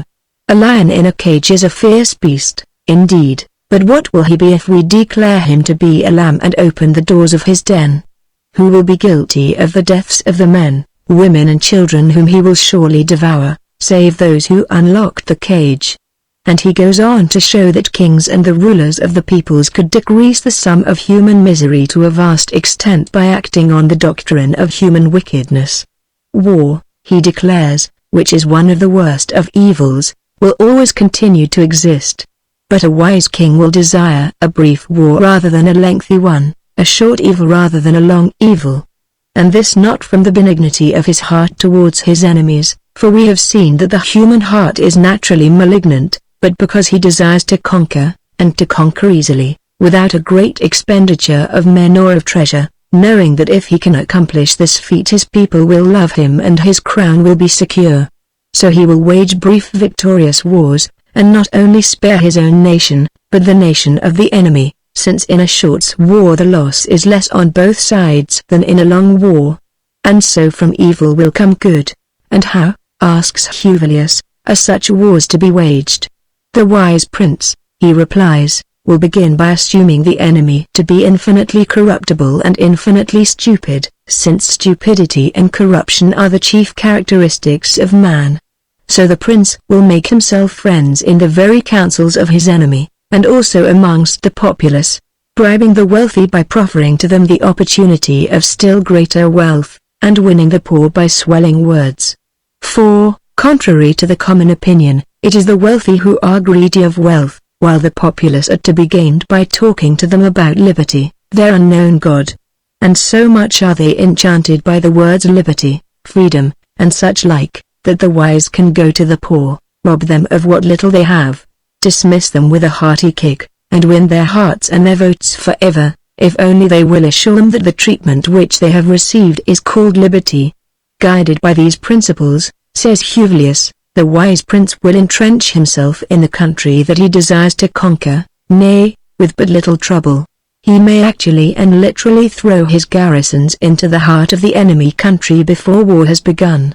This is a long and tiresome parenthesis, but it is necessary as explaining the long tale which Merrick told his brother-in-law, he having received it from some magnate of the Midlands, who had traveled in Germany.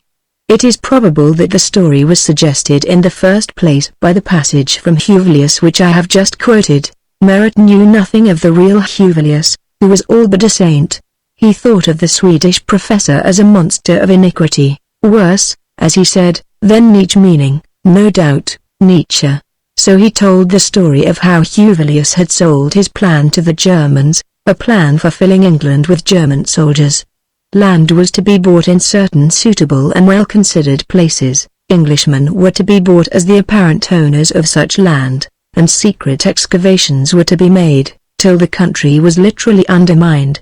A subterranean Germany, in fact, was to be dug under selected districts of England. There were to be great caverns, underground cities, well-drained, well-ventilated, supplied with water, and in these places vast stores both of food and of munitions were to be accumulated, year after year, till the day dawned.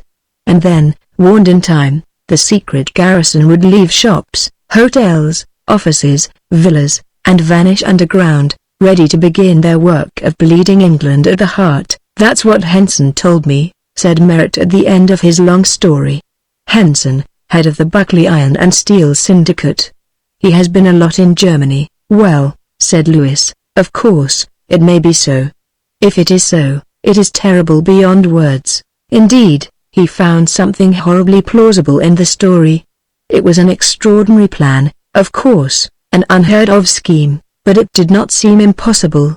It was the Trojan horse on a gigantic scale. Indeed, he reflected, the story of the horse with the warriors concealed within it which was dragged into the heart of Troy by the deluded Trojans themselves might be taken as a prophetic parable of what had happened to England if Henson's theory were well founded. And this theory certainly squared with what one had heard of German preparations in Belgium and in France, emplacements for guns ready for the invader, German manufactories which were really German forts on Belgian soil, the caverns by the Aisne made ready for the cannon. Indeed, Lewis thought he remembered something about suspicious concrete tennis courts on the heights commanding London. But a German army hidden under English ground. It was a thought to chill the stoutest heart, and it seemed from that wonder of the burning tree, that the enemy mysteriously and terribly present at Middlingham, was present also in Meirion. Lewis, thinking of the country as he knew it, of its wild and desolate hillsides, its deep woods, its wastes and solitary places, could not but confess that no more fit region could be found for the deadly enterprise of secret men. Yet, he thought again, there was but little harm to be done in Meirion to the armies of England or to their munitionment. They were working for panic terror? Possibly that might be so, but the camp under the highway, that should be their first object, and no harm had been done there. Lewis did not know that since the panic of the horses men had died terribly in that camp, that it was now a fortified place, with a deep, broad trench, a thick tangle of savage barbed wire about it, and a machine gun planted at each corner. Chapter 8. What Mr. Merritt found. Mr. Merritt began to pick up his health and spirits a good deal.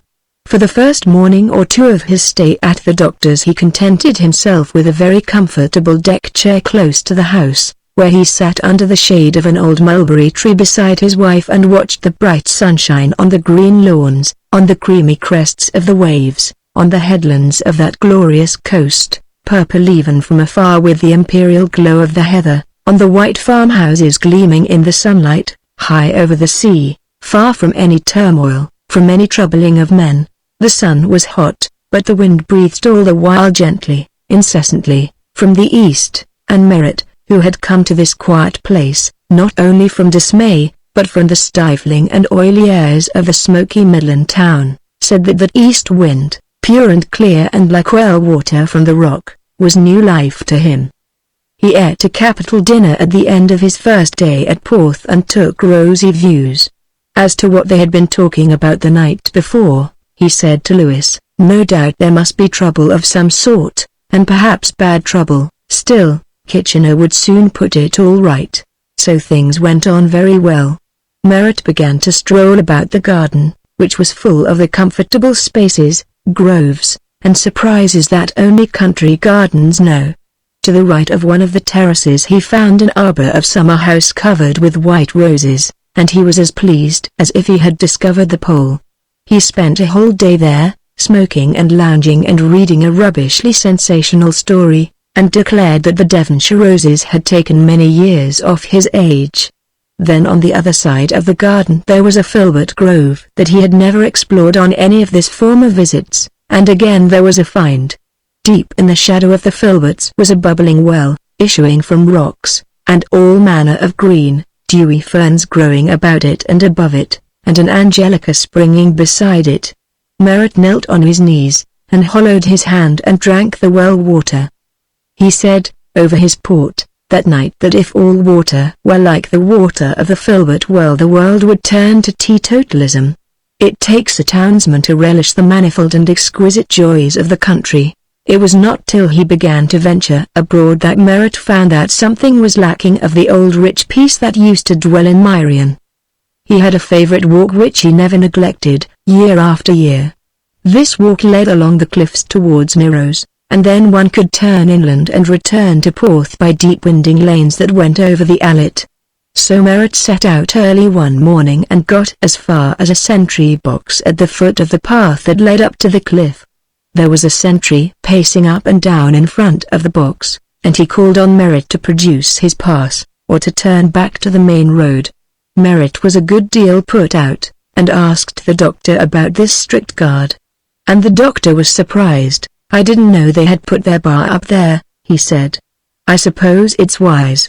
We are certainly in the far west here. Still, the Germans might slip round and raid us and do a lot of damage just because Meirion is the last place we should expect them to go for. But there are no fortifications, surely, on the cliff?" "Oh, no, I never heard of anything of the kind there." "Well, what's the point of forbidding the public to go on the cliff, then? I can quite understand putting a sentry on the top to keep a lookout for the enemy. What I don't understand is a sentry at the bottom who can't keep a lookout for anything, as he can't see the sea. And why warn the public off the cliffs? I couldn't facilitate a German landing by standing on Pengak, even if I wanted to." "It is curious," the doctor agreed. "Some military reasons, I suppose." He let the matter drop, perhaps because the matter did not affect him. People who live in the country all the year round, country doctors certainly, are little given to desultory walking in search of the picturesque. Lewis had no suspicion that sentries whose object was equally obscure were being dotted all over the country. There was a sentry, for example, by the quarry Llanfihangel, where the dead woman and the dead sheep had been found some weeks before. The path by the quarry was used a good deal, and its closing would have inconvenienced the people of the neighborhood very considerably.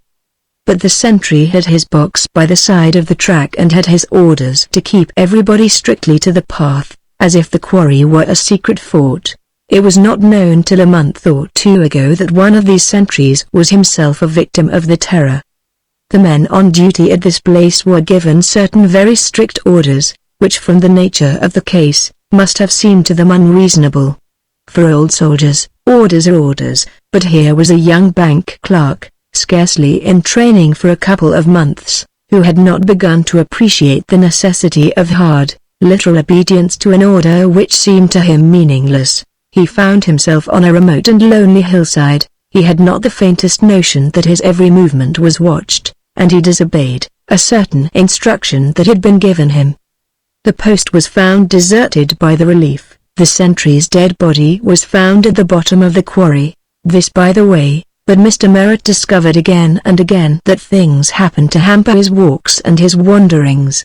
2 or 3 miles from Porth there is a great marsh made by the Afan River before it falls into the sea, and here Merritt had been accustomed to botanize mildly. He had learned pretty accurately the causeways of solid ground that lead through the sea of swamp and ooze and soft yielding soil, and he set out one hot afternoon determined to make a thorough exploration of the marsh, and this time to find that rare bog bean, that he felt sure, must grow somewhere in its wide extent. He got into the byroad that skirts the marsh, and to the gate which he had always used for entrance.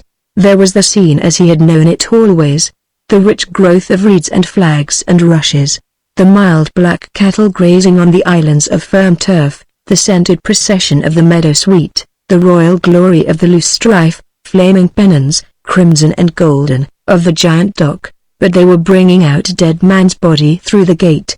A laboring man was holding open the gate on the marsh. Merritt, horrified, spoke to him and asked who it was, and how it had happened. They do say he was a visitor at Porth. Somehow he has been drowned in the marsh, whatever, but it's perfectly safe. I've been all over it a dozen times. Well, indeed, we did always think so. If you did slip by accident, like, and fall into the water, it was not so deep, it was easy enough to climb out again. And this gentleman was quite young, to look at him, poor man, and he has come to Meirion for his pleasure and holiday and found his death in it. Did he do it on purpose? Is it suicide? They say he had no reasons to do that. Here the sergeant of police in charge of the party interposed, according to orders, which he himself did not understand. A terrible thing, sir, to be sure, and a sad pity, and I am sure this is not the sort of sight you have come to see down in Meirion this beautiful summer. So don't you think, sir, that it would be more pleasant-like, if you would leave us to this sad business of ours? I have heard many gentlemen staying in Porth say that there is nothing to beat the view from the hill over there, not in the whole of Wales. Everyone is polite in Meirion, but somehow Merritt understood that, in English, this speech meant move on. Merritt moved back to Porth. He was not in the humor for any idle, pleasurable strolling after so dreadful a meeting with death. He made some inquiries in the town about the dead man, but nothing seemed known of him. It was said that he had been on his honeymoon, that he had been staying at the Porth Castle Hotel, but the people of the hotel declared that they had never heard of such a person. Merritt got the local paper at the end of the week. There was not a word in it of any fatal accident in the marsh. He met the sergeant of police in the street. That officer touched his helmet with the utmost politeness. "And I hope you are enjoying yourself, sir.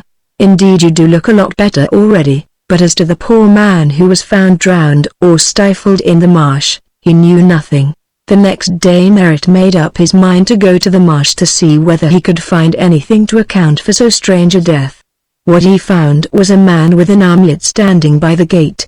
The armlet had the letters C.W. on it, which I understood to mean Coast Watcher. The watcher said he had strict instructions to keep everybody away from the marsh. Why? He didn't know, but some said that the river was changing its course since the new railway embankment was built, and the marsh had become dangerous to people who didn't know it thoroughly. "Indeed, sir," he added, "it is part of my orders not to set foot on either side of that gate myself, not for one scrag end of a minute." Merritt glanced over the gate incredulously. The marsh looked as it had always looked.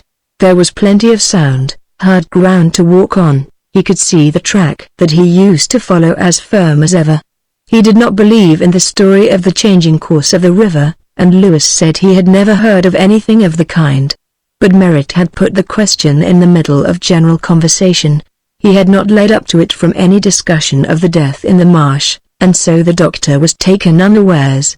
If he had known of the connection in Merritt's mind between the alleged changing of the Affine's course and the tragical event in the marsh, no doubt he would have confirmed the official explanation. He was, above all things, anxious to prevent his sister and her husband from finding out that the invisible hand of terror that ruled at Midlingham was ruling also in Meirion. Lewis himself had little doubt that the man who was found dead in the marsh had been struck down by the secret agency, whatever it was, that had already accomplished so much of evil. But it was a chief part of the terror that no one knew for certain that this or that particular event was to be ascribed to it.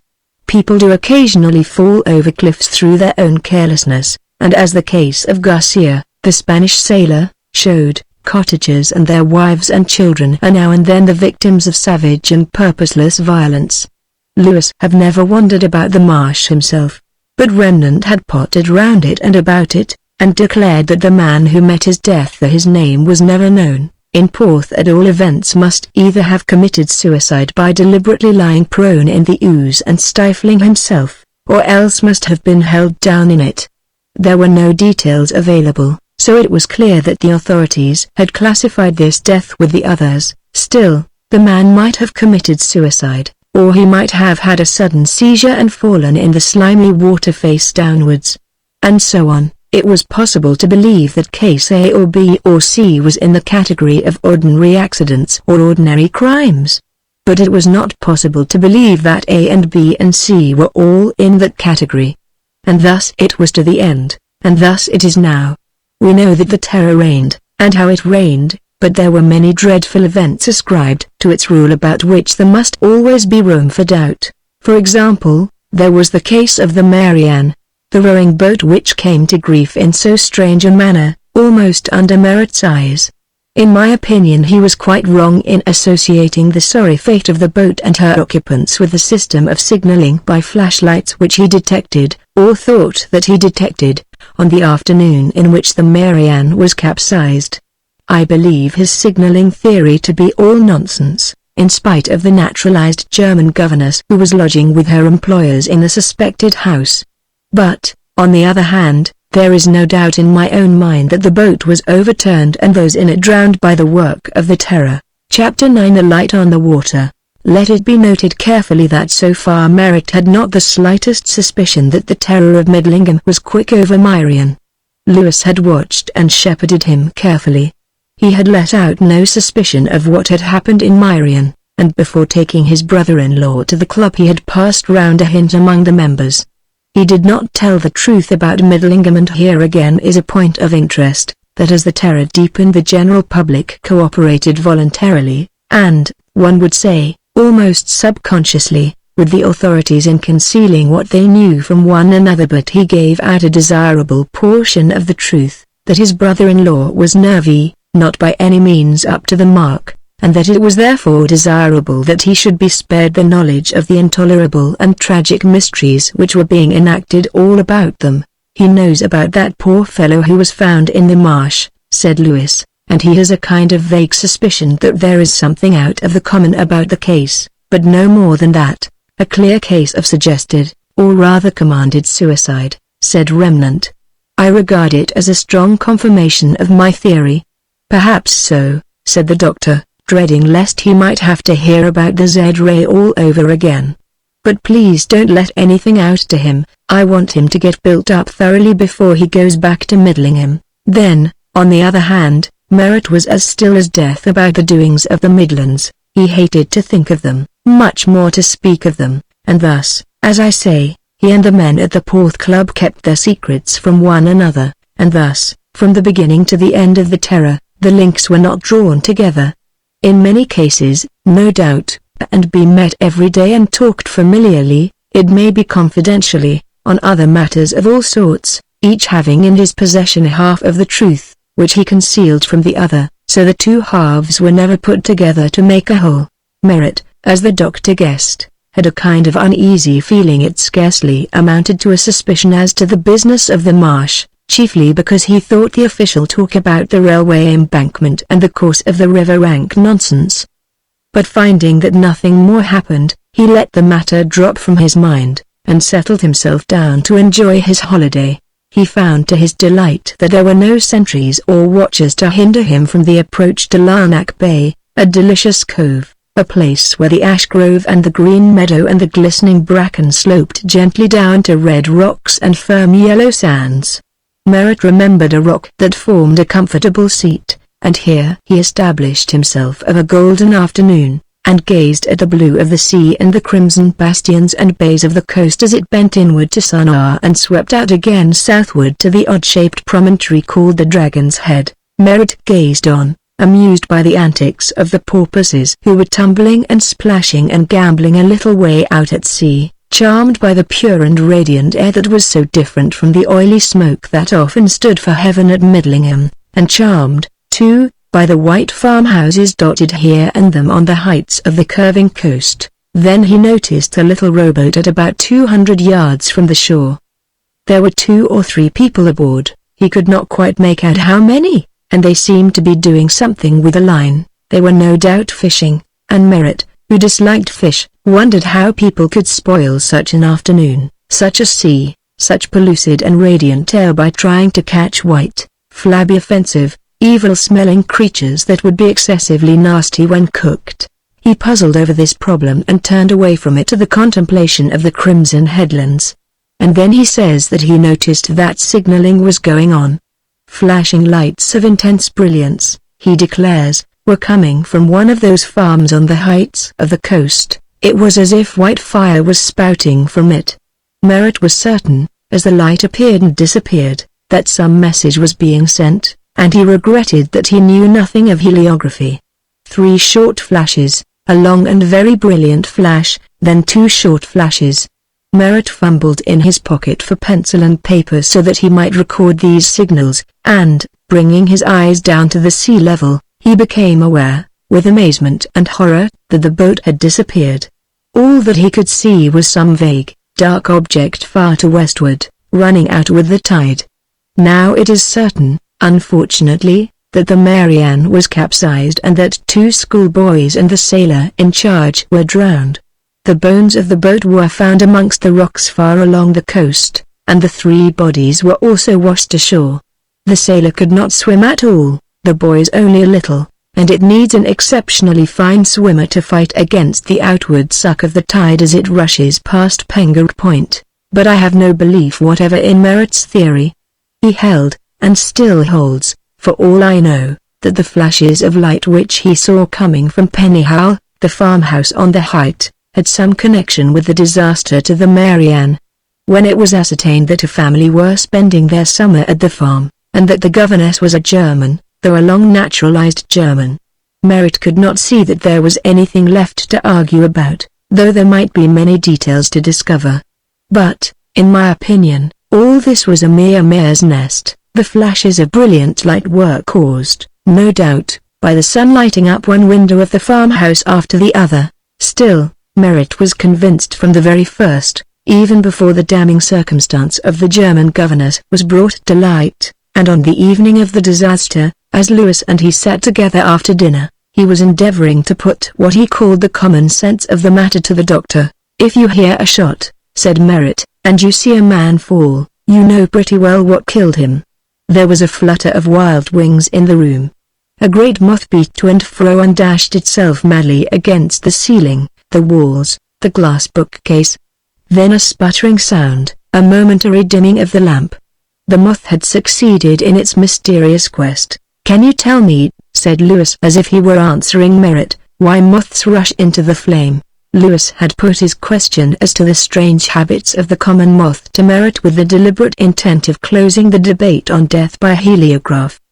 The query was suggested, of course, by the incident of the moth in the lamp, and Lewis thought that he had said, "Oh, shut up," in a somewhat elegant manner.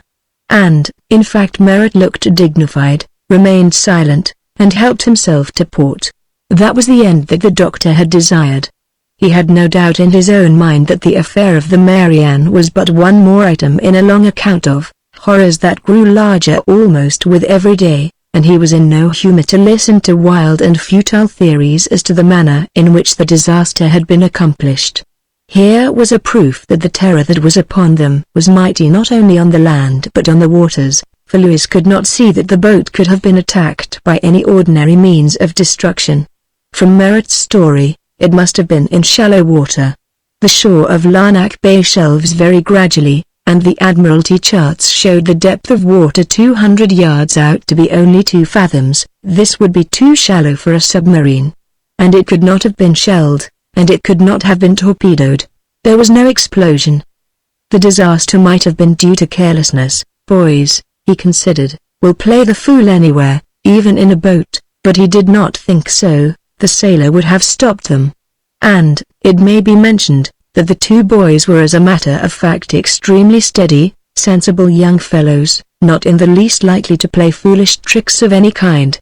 Lewis was immersed in these reflections. Having successfully silenced his brother-in-law, he was trying in vain to find some clue to the horrible enigma. The Middlingham theory of a concealed German force, hiding in places under the earth, was extravagant enough, and yet it seemed the only solution that approached plausibility. But then again, even a subterranean German host would hardly account for this wreckage of a boat, floating on a calm sea. And then what of the tree with the burning in it that had appeared in the garden there a few weeks ago? and the cloud with a burning in it that had shone over the trees of the Midland village? I think I have already written something of the probable emotions of the mathematician confronted suddenly with an undoubted two-sided triangle. I said, if I remember, that he would be forced, in decency, to go mad, and I believe that Lewis was very near to this point.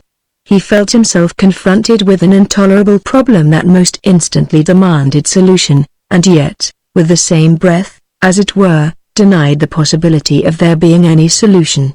People were being killed in an inscrutable manner by some inscrutable means, day after day, and one asked why and how, and there seemed no answer. In the Midlands, where every kind of munitionment was manufactured, the explanation of German agency was plausible, and even if the subterranean notion was to be rejected as savoring altogether too much of the fairy tale, or rather of the sensational romance, yet it was possible that the backbone of the theory was true. The Germans might have planted their agents in some way or another in the midst of our factories, but here in Machen, what serious effect could be produced by the casual and indiscriminate slaughter of a couple of schoolboys in a boat, of a harmless holidaymaker in a marsh? The creation of an atmosphere of terror and dismay? It was possible, of course, but it hardly seemed tolerable, in spite of the enormities of Louvain and of the Lusitania. Into these meditations, and into the still dignified silence of Merritt broke the rap on the door of Lewis's man, and those words which harass the ease of the country doctor when he tries to take any ease: "You're wanted in the surgery, if you please, sir." Lewis bustled out, and appeared no more that night. The doctor had been summoned to a little hamlet on the outskirts of Porth, separated from it by half a mile or 3/4 of road. One dignifies, indeed, this settlement without a name in calling it a hamlet. It was a mere row of 4 cottages, built about 100 years ago for the accommodation of the workers in a quarry long since disused. In one of these cottages the doctor found a father and mother weeping and crying out to Dr. Bark, and 2 frightened children, and one little body, still and dead. It was the youngest of the 3, little Johnny, and he was dead. The doctor found that their child had been asphyxiated. He felt the clothes. They were dry. It was not a case of drowning. He looked at the neck. There was no mark of strangling. He asked the father how it had happened, and father and mother, weeping most lamentably, declared they had no knowledge of how their child had been killed, unless it was the people that had done it. The Celtic fairies are still malignant. Lewis asked what had happened that evening. Where had the child been? Was he with his brother and sister? Don't they know anything about it? Reduced into some sort of order from its original piteous confusion, this is the story that the doctor gathered. All 3 children had been well and happy through the day. They had walked in with the mother, Mrs. Roberts, to Porth on a marketing expedition in the afternoon. They had returned to the cottage, had had their tea, and afterwards played about on the road in front of the house. John Roberts had come home somewhat late from his work, and it was after dusk when the family sat down to supper. Supper over, the 3 children went out again to play with other children from the cottage next door, Mrs. Roberts telling them that they might have half an hour before going to bed. The 2 mothers came to the cottage gates at the same moment and called out to their children to come along and be quick about it. The 2 small families had been playing on a strip of turf across the road, just by the stile into the fields. The children ran across the road, all of them except Johnny Roberts. His brother Willie said that just as their mother called them he heard Johnny cry out, "Oh, what is that beautiful shiny thing over the stile?" Chapter 10 The Child and the Moth. The little Robertses ran across the road, up the path, and into the lighted room. Then they noticed that Johnny had not followed them.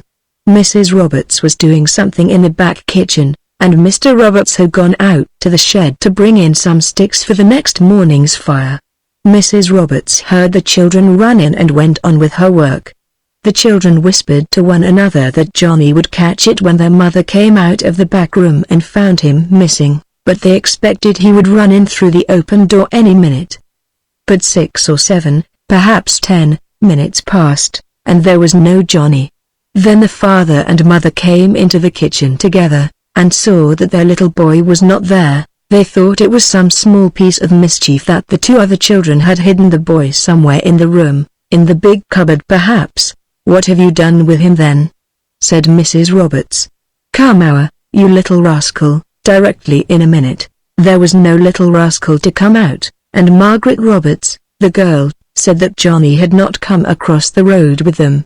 "He must be still playing all by himself by the hedge." "What did you let him stay like that for?" said Mrs. Roberts. "Can't I trust you for 2 minutes together? Indeed to goodness, you are all of you more trouble than you are worth." She went to open the door. "Johnny, come in directly, or you will be sorry for it." "Johnny," the poor woman called at the door. She went out to the gate and called there. "Come you, little Johnny. Come you, Batchin. There's a good boy. I do see you hiding there." She thought he must be hiding in the shadow of the hedge, and that he would come running and laughing. He was always such a happy little fellow to her across the road. But no little merry figure danced out of the gloom of the still, dark night. It was all silence. It was then, as the mother's heart began to chill, though she still called cheerfully to the missing child, that the elder boy told how Johnny had said there was something beautiful by the stile, and perhaps he did climb over, and he is running now about the meadow, and has lost his way. The father got his lantern then, and the whole family went crying and calling about the meadow, promising cakes and sweets and a fine toy to the poor Johnny if he would come to them. They found the little body, under the ash grove in the middle of the field.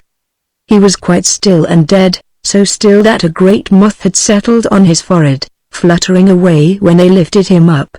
Dr. Lewis heard this story. There was nothing to be done, little to be said to these most unhappy people.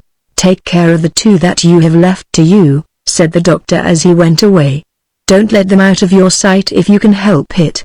It is dreadful times that we are living in." It is curious to record that all through these dreadful times the simple little season went through its accustomed course at Porth. The war and its consequences had somewhat thinned the numbers of the summer visitors. Still a very fair contingent of them occupied the hotels and boarding houses and lodging houses and bathed from the old-fashioned machines on one beach, or from the new-fashioned tents on the other, and sauntered in the sun, or lay stretched out in the shade under the trees that grow down almost to the water's edge. Porth never tolerated Ethiopians or shows of any kind on its sands, but the Rockets did very well during that summer in their garden entertainment, given in the castle grounds, and the fit-up companies that came to the assembly rooms are said to have paid their bills to a woman and to a man. Porth depends very largely on its Midland and Northern custom of a prosperous, well-established sort. People who think landed no overcrowded and Colwyn bait too raw and red and new come year after year to the placid old town in the southwest and delight in its peace, and as I say, they enjoyed themselves much as usual there in the summer of 1915.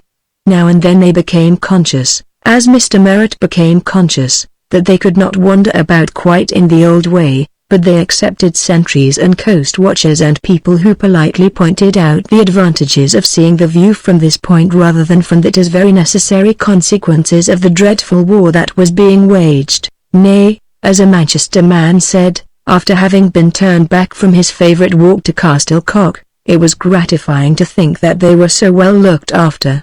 "So far as I can see," he added, "there's nothing to prevent a submarine from standing out the by nice scent and landing half a dozen men in a collapsible boat in any of these little coves. And pretty fools we should look, shouldn't we, with our throats cut on the sands, or carried back to Germany in the submarine?"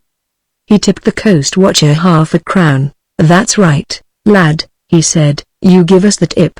Now here was a strange thing. The North Countryman had his thoughts on elusive submarines and German raiders. The watcher had simply received instructions to keep people off the Castlecock fields, without reason assigned. And there can be no doubt that the authorities themselves, while they marked out the fields as in the terror zone, gave their orders in the dark and were themselves profoundly in the dark as to the manner of the slaughter that had been done there, for if they had understood what had happened, they would have understood also that their restrictions were useless. The Manchester man was warned off his walk about 10 days after Johnny Roberts's death. The watcher had been placed at his post because, The night before, a young farmer had been found by his wife lying in the grass close to the castle, with no scar on him, nor any mark of violence, but stone dead. The wife of the dead man, Joseph Craddock, finding her husband lying motionless on the dewy turf, went white and stricken up the path to the village and got 2 men who bore the body to the farm. Lewis was sent for, and knew at once when he saw the dead man that he had perished in the way that the little Roberts boy had perished, whatever that awful way might be. Craddock had been asphyxiated, and here again there was no mark of a grip on the throat. It might have been a piece of work by Burke and Hare, the doctor reflected. A pitch plaster might have been clapped over the man's mouth and nostrils and held there. Then a thought struck him. His brother-in-law had talked a new kind of poison gas that was said to be used against the munition workers in the Midlands. Was it possible that the deaths of the man and the boy were due to some such instrument? He applied his tests but could find no trace of any gas having been employed. Carbonic acid gas?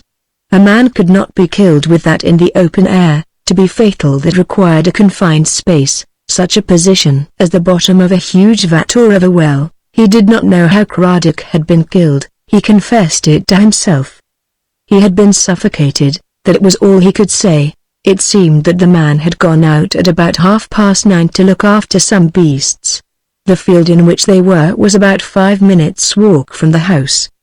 He told his wife he would be back in a quarter of an hour or 20 minutes. He did not return, and when he had gone for 3/4 of an hour Mrs. Craddock went out to look for him. She went into the field where the beasts were, and everything seemed all right, but there was no trace of Craddock. She called out, there was no answer. Now the meadow in which the cattle were pastured is high ground. A hedge divides it from the fields which fall gently down to the castle and the sea. Mrs. Craddock hardly seemed able to say why. Having failed to find her husband among his beasts, she turned to the path which led to Castlecock. She said at first that she had thought that one of the oxen might have broken through the hedge and strayed, and that Craddock had perhaps gone after it. And then, correcting herself, she said, there was that, and then there was something else that I could not make out at all. It seemed to me that the hedge did look different from usual. To be sure, things do look different at night, and there was a bit of sea mist about, but somehow it did look odd to me, and I said to myself, have I lost my way then? She declared that the shape of the trees in the hedge appeared to have changed, and besides, it had a look as if it was lighted up, somehow, and so she went on towards the stile to see what all this could be, and when she came near everything was as usual. She looked over the stile and called and hoped to see her husband coming towards her or to hear his voice, but there was no answer, and glancing down the path she saw, or thought she saw, some sort of brightness on the ground, a dim sort of light like a bunch of glow-worms in a hedge bank, and so I climbed over the stile and went down the path, and the light seemed to melt away, and there was my poor husband lying on his back, saying not a word to me when I spoke to him and touched him. So for Louis the terror blackened and became altogether intolerable, and others, he perceived, felt as he did. He did not know. He never asked whether the men at the club had heard of these deaths of the child and the young farmer, but no one spoke of them. Indeed, the change was evident. At the beginning of the terror men spoke of nothing else. Now it had become all too awful for ingenious chatter or labored and grotesque theories. And Lewis had received a letter from his brother-in-law at Middlingham. It contained the sentence, I am afraid Fanny's health has not greatly benefited by her visit to Porth. There are still several symptoms I don't at all like. And this told him, in a phraseology that the doctor and Merritt had agreed upon, that the terror remained heavy in the Midland town. It was soon after the death of Craddock that people began to tell strange tales of a sound that was to be heard of nights about the hills and valleys to the northward of Porth. A man who had missed the last train from Mirrose and had been forced to tramp the 10 miles between Mirrose and Porth seems to have been the first to hear it. He said he had got to the top of the hill by Tredonock, somewhere between 10:30 and 11, when he first noticed an odd noise that he could not make out at all. It was like a shout, a long, drawn-out, dismal wail coming from a great way off, faint with distance. He stopped to listen, thinking at first that it might be owls hooting in the woods, But it was different, he said. From that, it was a long cry, and then there was silence, and then it began over again. He could make nothing of it, and feeling frightened, he did not quite know of what. He walked on briskly and was glad to see the lights of Porth Station. He told his wife of this dismal sound that night, and she told the neighbors, and most of them thought that it was all fancy or drink, or the owls after all. But the night after, 2 or 3 people, who had been to some small merrymaking in a cottage just off the Melrose Road, heard the sound as they were going home, soon after 10. They, too, described it as a long, wailing cry, indescribably dismal in the stillness of the autumn night, like the ghost of a voice, said one, as if it came up from the bottom of the earth, said another. Chapter 11. At Trefloyne Farm. Let it be remembered, again and again, that, all the while that the terror lasted, there was no common stock of information as to the dreadful things that were being done.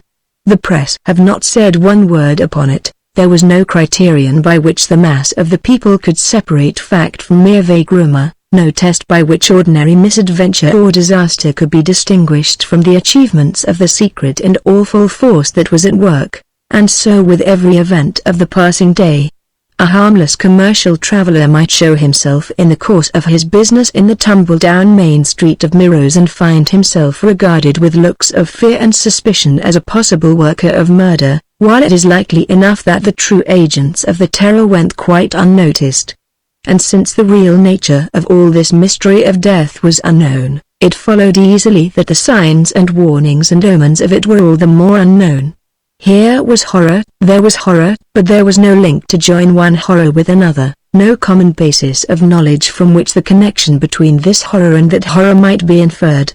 So there was no one who suspected at all that this dismal and hollow sound that was now heard of nights in the region to the north of Porth, had any relation at all to the case of the little girl who went out one afternoon to pick purple flowers and never returned, or to the case of the man whose body was taken out of the peaty slime of the marsh, or to the case of Cradock, dead in his fields, with a strange glimmering of light about his body, as his wife reported.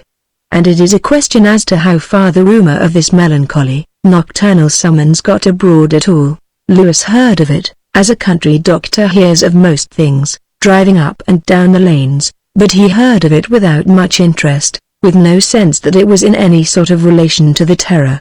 Remnant had been given the story of the hollow and echoing voice of the darkness in a colored picturesque form. He employed a Tredonock man to work in his garden once a week.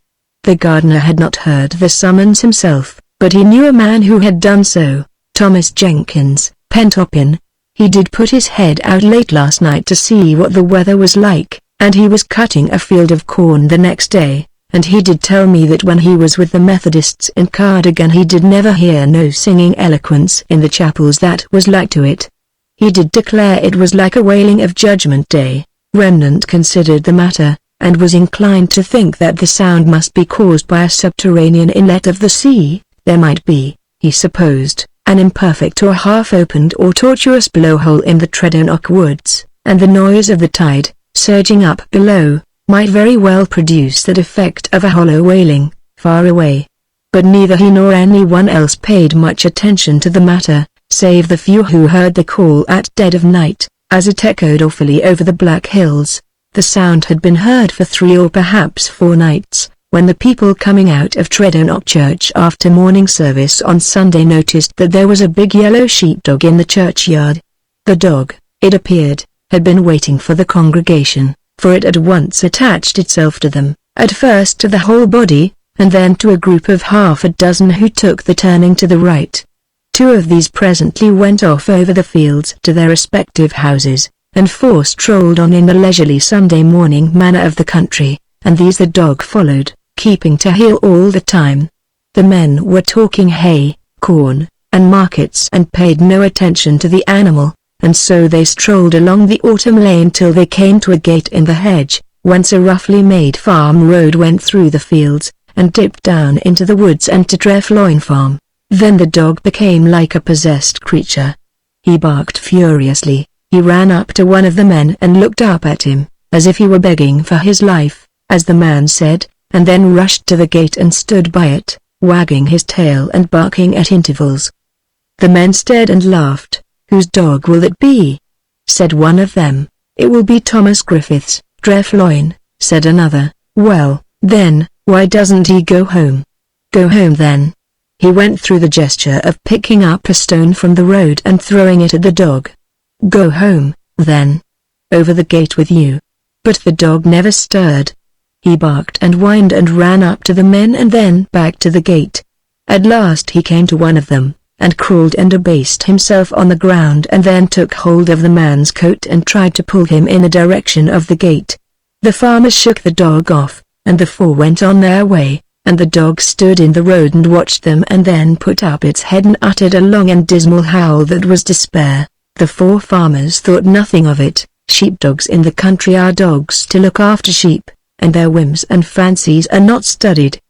But the yellow dog, he was a kind of degenerate collie, haunted the Tredonock lanes from that day.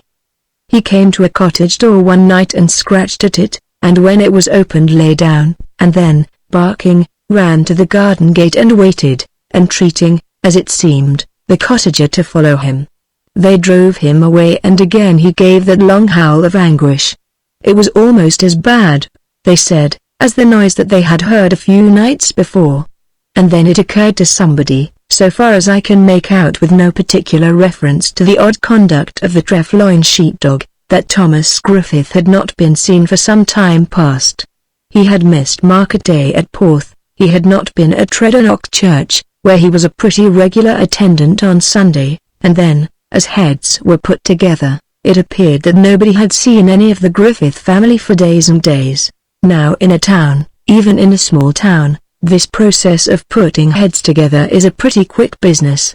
In the country, especially in a countryside of wild lands and scattered and lonely farms and cottages, the affair takes time. Harvest was going on, everybody was busy in his own fields, and after the long day's hard work neither the farmer nor his men felt inclined to stroll about in search of news or gossip. A harvester at the day's end is ready for supper and sleep and for nothing else. And so it was late in that week when it was discovered that Thomas Griffith and all his house had vanished from this world. I have often been reproached for my curiosity over questions which are apparently of slight importance, or of no importance at all. I love to inquire, for instance, into the question of the visibility of a lighted candle at a distance. Suppose, that is, a candle lighted on a still, dark night in the country. What is the greatest distance at which you can see that there is a light at all? And then as to the human voice, what is its carrying distance, under good conditions, as a mere sound, apart from any matter of making out words that may be uttered? They are trivial questions, no doubt, but they have always interested me, and the latter point has its application to the strange business of Dreffloin. That melancholy and hollow sound, that wailing summons that appalled the hearts of those who heard it was, indeed, a human voice, produced in a very exceptional manner, and it seems to have been heard at points varying from 1.5 miles to 2 miles from the farm.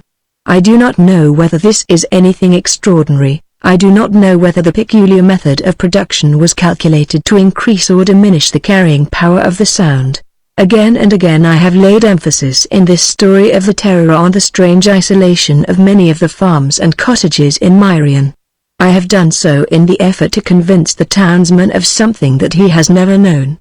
To the Londoner a house a quarter of a mile from the outlying suburban lamp, with no other dwelling within 200 yards, is a lonely house, a place to fit with ghosts and mysteries and terrors.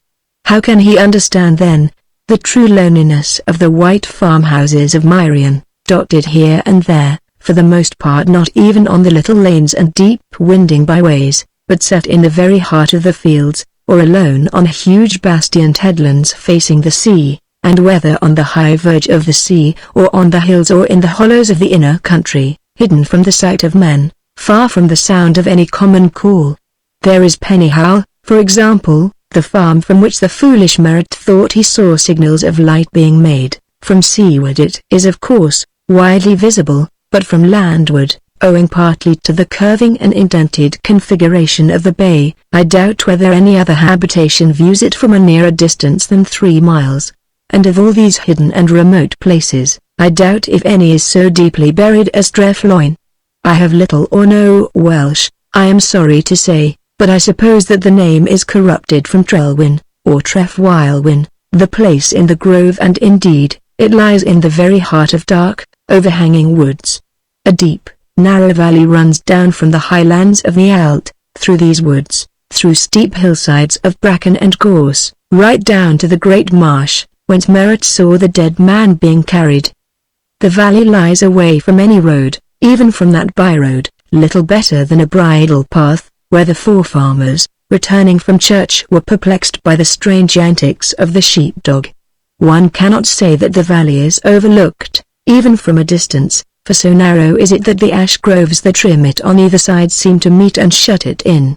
I, at all events, have never found any high place from which Trefloyne is visible, though, looking down from the Alt, I have seen blue wood smoke rising from its hidden chimneys. Such was the place, then, to which one September afternoon a party went up to discover what had happened to Griffith and his family. There were half a dozen farmers, a couple of policemen, and 4 soldiers, carrying their arms. Those last had been lent by the officer commanding at the camp. Lewis, too, was of the path. He had heard by chance that no one knew what had become of Griffith and his family, and he was anxious about a young fellow, a painter, of his acquaintance, who had been lodging at Trefloyne all the summer. They all met by the gate of Tredonock churchyard, and tramped solemnly along the narrow lane, all of them, I think, with some vague discomfort of mind, with a certain shadowy fear, as of men who do not quite know what they may encounter. Lewis heard the corporal and the 3 soldiers arguing over their orders. "The captain says to me," muttered the corporal, "don't hesitate to shoot if there's any trouble." "Shoot what, sir?" I says. "The trouble," says he, and that's all I could get out of him. The men grumbled in reply. Lewis thought he heard some obscure reference to rat poison, and wondered what they were talking about. They came to the gate in the hedge, where the farm road led down to Trefloyne. They followed this track, roughly made, with grass growing up between its loosely laid stones, down by the hedge from field to wood, till at last they came to the sudden walls of the valley, and the sheltering groves of the ash trees. Here the way curved down the steep hillside, and bent southward, and followed henceforward the hidden hollow of the valley, under the shadow of the trees. Here was the farm enclosure, the outlying walls of the yard and the barns and sheds and outhouses. One of the farmers threw open the gate and walked into the yard, and forthwith began bellowing at the top of his voice, "Thomas Griffith! Thomas Griffith! Where be you, Thomas Griffith?" The rest followed him.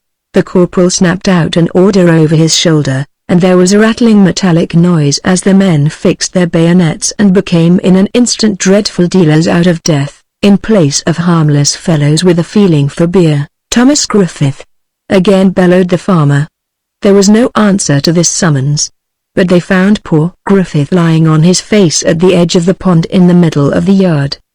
There was a ghastly wound in his side, as if a sharp stake had been driven into his body. Chapter 12 The Letter of Wrath. It was a still September afternoon. No wind stirred in the hanging woods that were dark all about the ancient house of Trefloyne. The only sound in the dim air was the lowing of the cattle. They had wandered, it seemed, from the fields and had come in by the gate of the farmyard and stood there melancholy, as if they mourned for their dead master. And the horses, 4 great, heavy, patient-looking beasts, they were there too, and in the lower field the sheep were standing, as if they waited to be fed. You would think they all knew there was something wrong. One of the soldiers muttered to another. A pale sun showed for a moment and glittered on their bayonets. They were standing about the body of poor, dead Griffith, with a certain grimness growing on their faces and hardening there. Their corporal snapped something at them again. They were quite ready. Lewis knelt down by the dead man and looked closely at the great gaping wound in his side. "He's been dead a long time," he said. "A week, 2 weeks, perhaps. He was killed by some sharp-pointed weapon." "How about the family? How many are there of them?" "I never attended them. There was Griffith, and his wife, and his son Thomas and Mary Griffith, his daughter. And I do think there was a gentleman lodging with them this summer." That was from one of the farmers. They all looked at one another, this party of rescue, who knew nothing of the danger that had smitten this house of quiet people, nothing of the peril which had brought them to this pass of a farmyard with a dead man in it, and his beasts standing patiently about him, as if they waited for the farmer to rise up and give them their food. Then the party turned to the house. It was an old, 16th-century building, with the singular round, Flemish chimney that is characteristic of Machen. The walls were snowy with whitewash. The windows were deeply set and stone-mullioned, and a solid, stone-tiled porch sheltered the doorway from any winds that might penetrate to the hollow of that hidden valley. The windows were shut tight. There was no sign of any life or movement about the place. The party of men looked at one another, and the churchwarden amongst the farmers, the sergeant of police, Lewis, and the corporal drew together. "What is it to goodness, doctor?" said the churchwarden. "I can tell you nothing at all except that that poor man there has been pierced to the heart," said Lewis. "Do you think they are inside and they will shoot us?" said another farmer. He had no notion of what he meant by they, and no one of them knew better than he.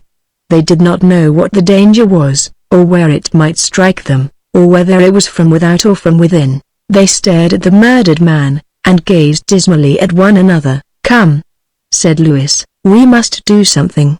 We must get into the house and see what is wrong." "Yes, but suppose they are at us while we are getting in," said the sergeant. "Where shall we be then, Dr. Lewis?" The corporal put one of his men by the gate at the top of the farmyard, another at the gate by the bottom of the farmyard, and told them to challenge and shoot. The doctor and the rest opened the little gate of the front garden and went up to the porch and stood listening by the door. It was all dead silence. Lewis took an ash stick from one of the farmers and beat heavily 3 times on the old, black, oaken door studded with antique nails. He struck 3 thundering blows, and then they all waited. There was no answer from within. He beat again, and still silence. He shouted to the people within, but there was no answer.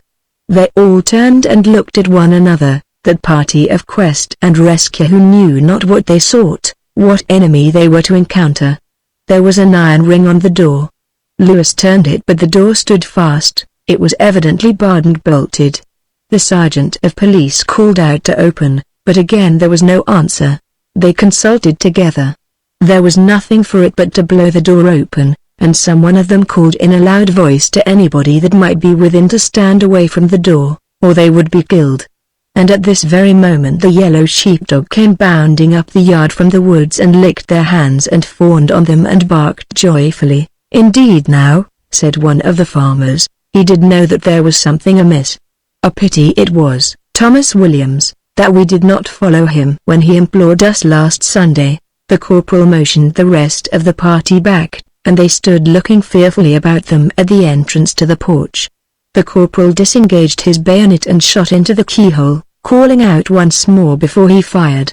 He shot and shot again, so heavy and firm was the ancient door, so stout its bolts and fastenings. At last he had to fire at the massive hinges, and then they all pushed together and the door lurched open and fell forward.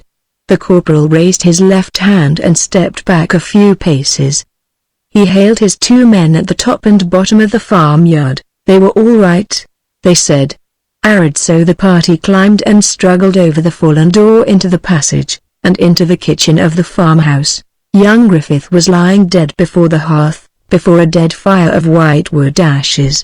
They went on towards the parlor, and in the doorway of the room was the body of the artist, secreted, as if he had fallen in trying to get to the kitchen. Upstairs the 2 women, Mrs. Griffith and her daughter, a girl of 18, were lying together on the bed in the big bedroom, clasped in each other's arms. They went about the house, searched the pantries, the back kitchen and the cellars. There was no life in it. "Look," said Dr. Lewis, when they came back to the big kitchen, "look. It is as if they had been besieged. Do you see that piece of bacon, half gnawed through? Then they found these pieces of bacon, cut from the sides on the kitchen wall, here and there about the house. There was no bread in the place, no milk, no water, and, said one of the farmers, they had the best water here in all Machen. The well is down there in the wood, It is most famous water. The old people did use to call it Fontilo. It was Saint Telo's well, they did say. They must have died of thirst, said Lewis. They have been dead for days and days. The group of men stood in the big kitchen and stared at one another, a dreadful perplexity in their eyes. The dead were all about them, within the house and without it, and it was in vain to ask why they had died thus. The old man had been killed with the piercing thrust of some sharp weapon, the rest had perished, it seemed probable, of thirst, but what possible enemy was this that besieged the farm and shut in its inhabitants? There was no answer. The sergeant of police spoke of getting a cart and taking the bodies into Porth, and Dr. Lewis went into the parlour that Secretan had used as a sitting room, intending to gather any possessions or effects of the dead artist that he might find there. Half a dozen portfolios were piled up in one corner, there were some books on a side table, a fishing rod and basket behind the door, that seemed all. No doubt there would be clothes and such matters upstairs, and Lewis was about to rejoin the rest of the party in the kitchen, when he looked down at some scattered papers lying with the books on the side table. On one of the sheets he read to his astonishment the words, Dr. James Lewis, Porth. This was written in a staggering trembling scrawl, and examining the other leaves he saw that they were covered with writing. The table stood in a dark corner of the room, and Lewis gathered up the sheets of paper and took them to the window ledge and began to read, amazed at certain phrases that had caught his eye.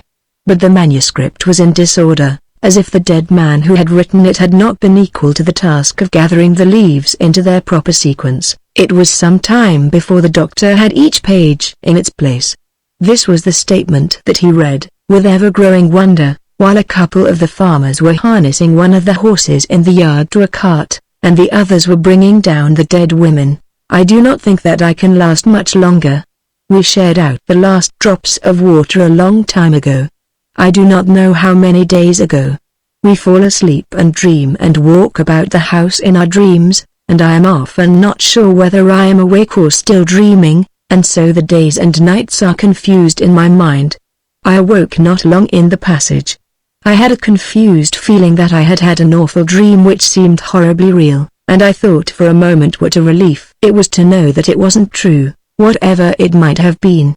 I made up my mind to have a good long walk to freshen myself up, and then I looked round and found that I had been lying on the stones of the passage, and it all came back to me.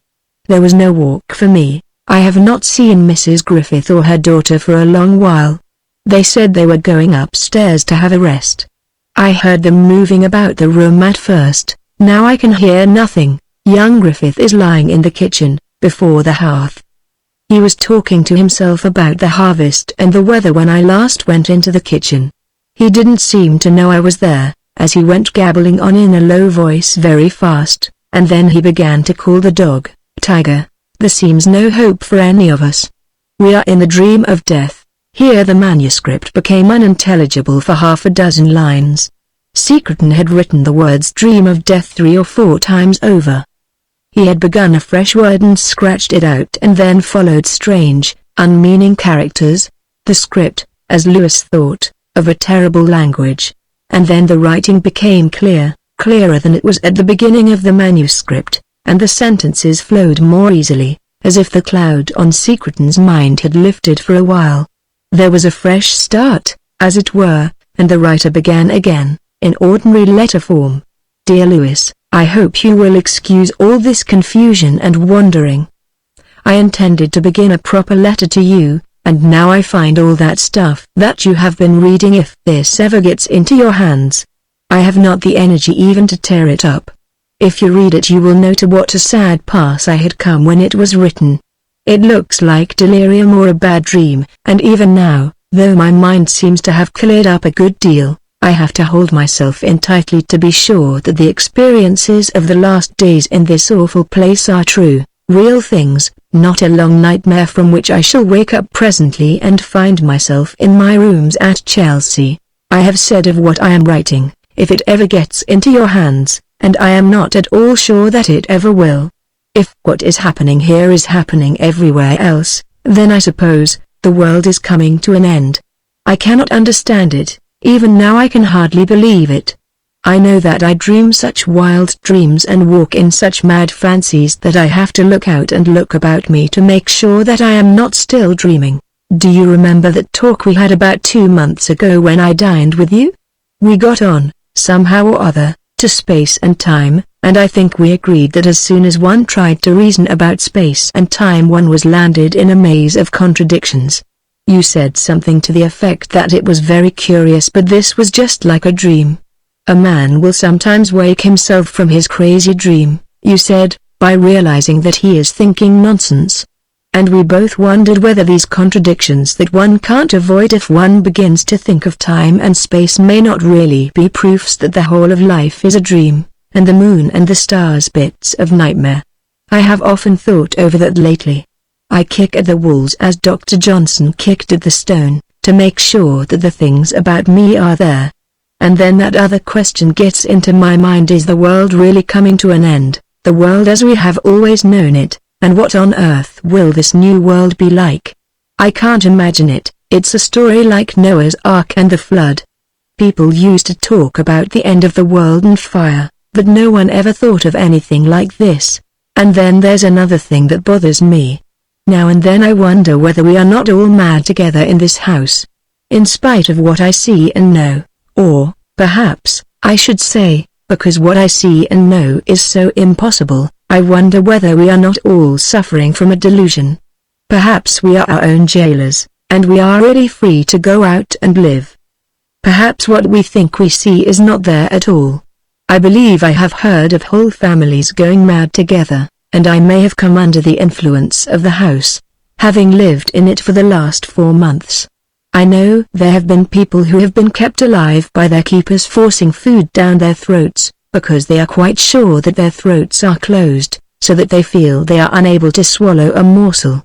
I wonder now and then whether we are all like this in Trefloyne, yet in my heart I feel sure that it is not so. Still, I do not want to leave a madman's letter behind me, and so I will not tell you the full story of what I have seen, or believe I have seen. If I am a sane man, you be able to fill in the blanks for yourself from your own knowledge. If I am mad, burn the letter and say nothing about it.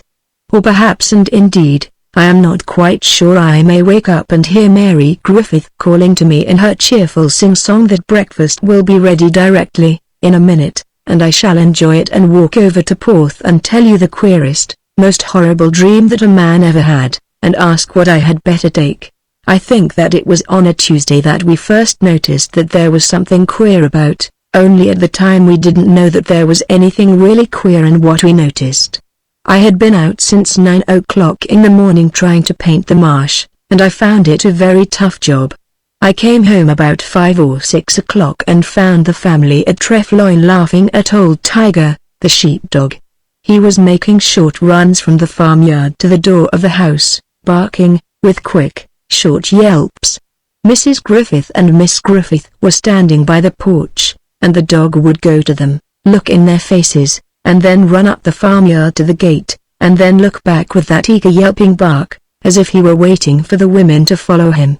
Then, again and again, he ran up to them and tugged at their skirts as if he would pull them by main force away from the house. Then the men came home from the fields and he repeated this performance. The dog was running all up and down the farmyard, in and out of the barn and sheds, yelping, barking, and always with that eager run to the person he addressed, and running away directly, and looking back as if to see whether we were following him. When the house door was shut and they all sat down to supper, he would give them no peace, till at last they turned him out of doors. And then he sat in the porch and scratched at the door with his claws, barking all the while.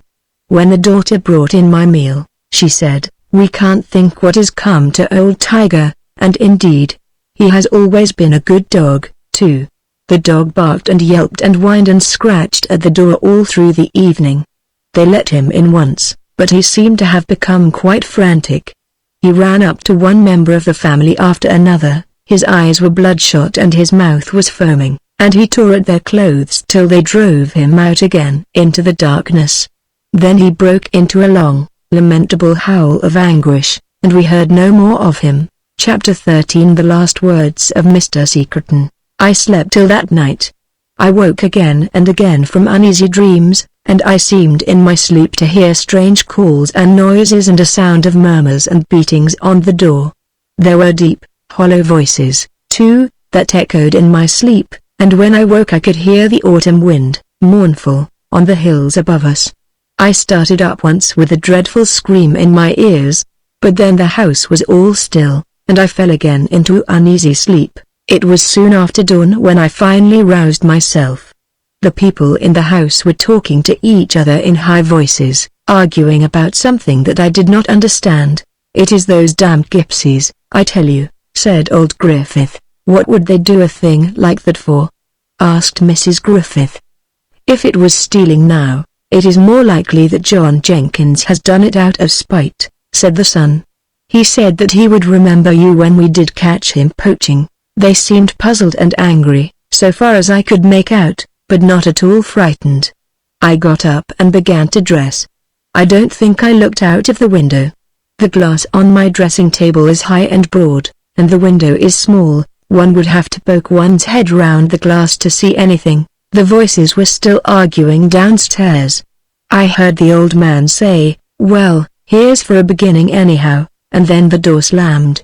A minute later the old man shouted, I think, to his son.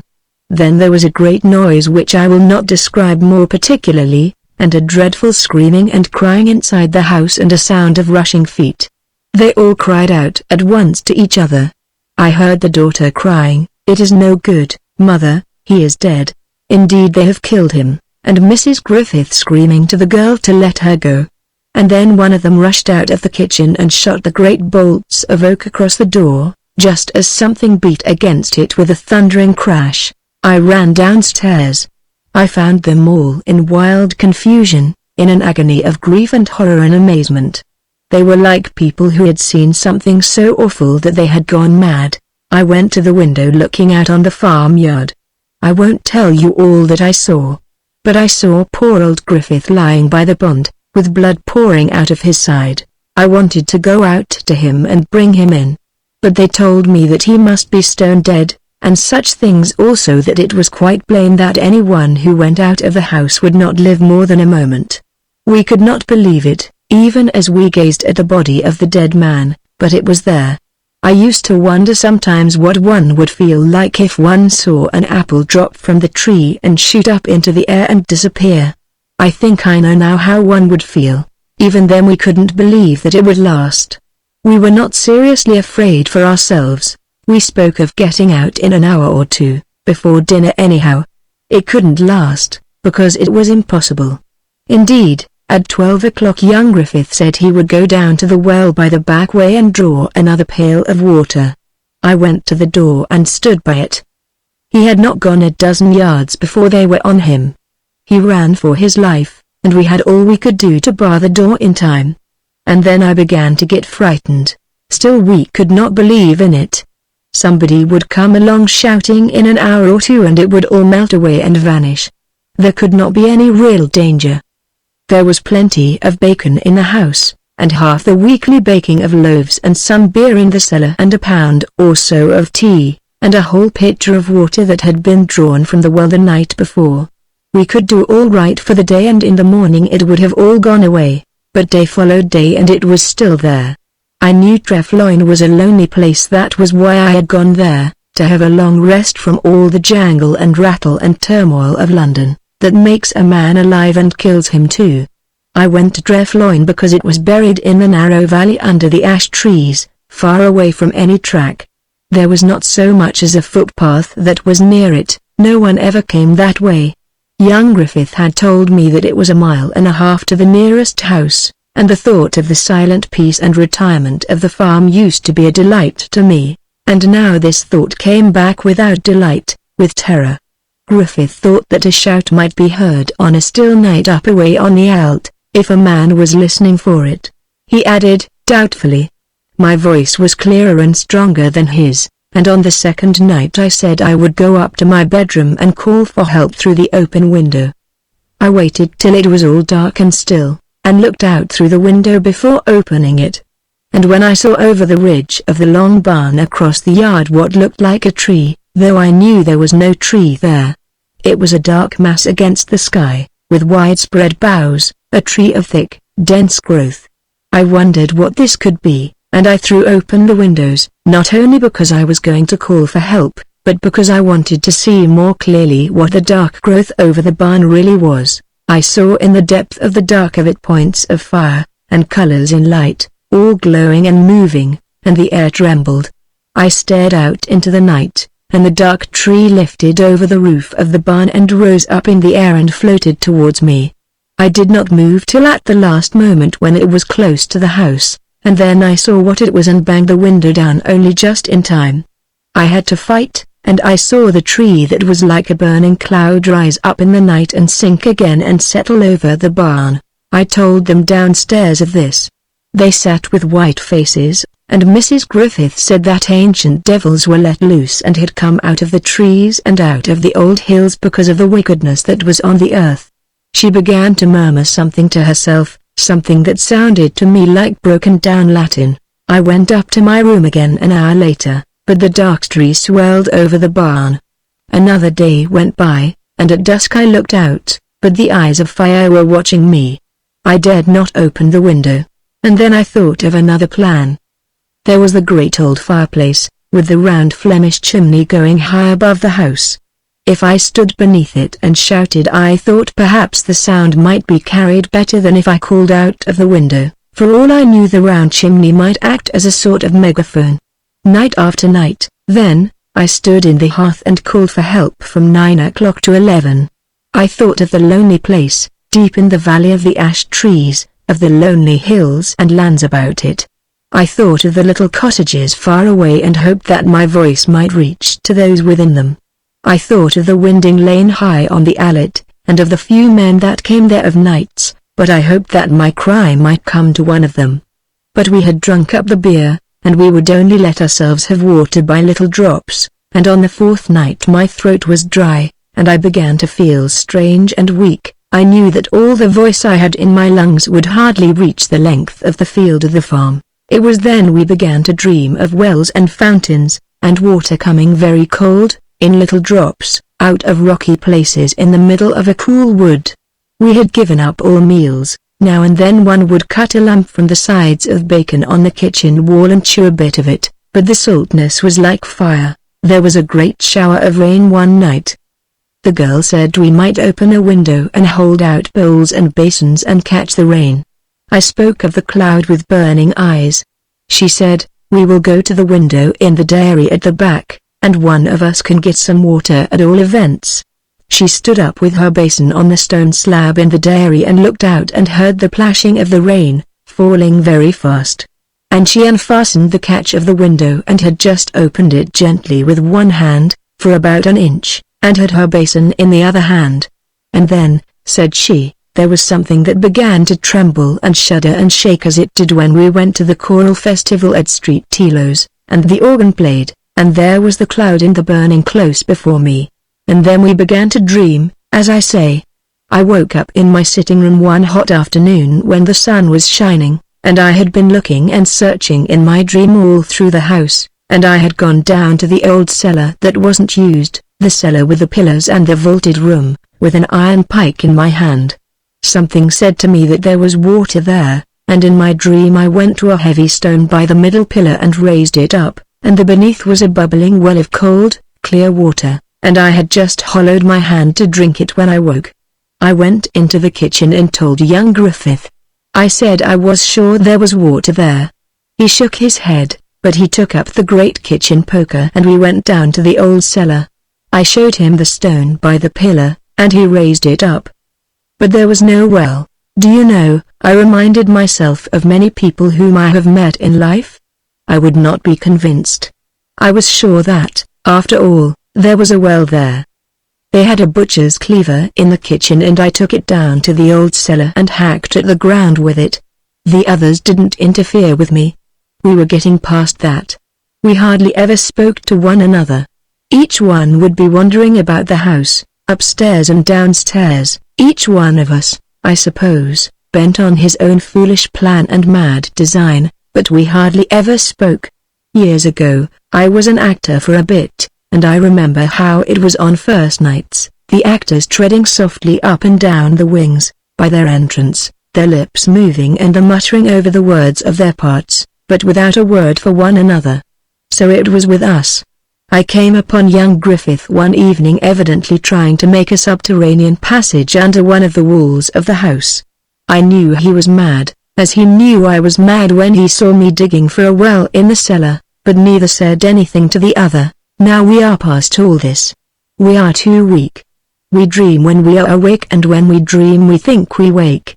Night and day come and go and we mistake one for another. I hear Griffith murmuring to himself about the stars when the sun is high at noonday, and at midnight I have found myself thinking that I walked in bright sunlit meadows beside cold, rushing streams that flowed from high rocks. Then at the dawn figures in black robes, carrying lighted tapers in their hands pass slowly about, and I hear great rolling organ music that sounds as if some tremendous rite were to begin, and voices crying in an ancient song shrill from the depths of the earth. Only a little while ago I heard a voice which sounded as if it were at my very ears, but rang and echoed and resounded as if it were rolling and reverberated from the vault of some cathedral, chanting in terrible modulations.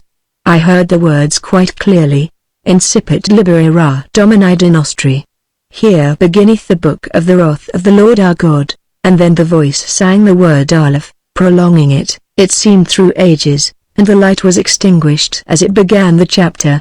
In that day, saith the Lord, there shall be a cloud over the land, and in the cloud a burning and a shape of fire, and out of the cloud shall issue forth my messengers. They shall run all together, they shall not turn aside. This shall be a day of exceeding bitterness, without salvation.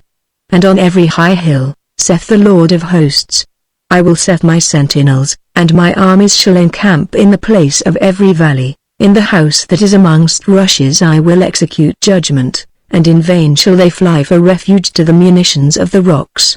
In the groves of the woods, in the places where the leaves are as a tent above them, they shall find the sword of the slaver, and they that put their trust in walled cities shall be confounded. Woe unto the armed man, woe unto him that taketh pleasure in the strength of his artillery, for a little thing shall smite him, and by one that hath no might shall he be brought down into the dust.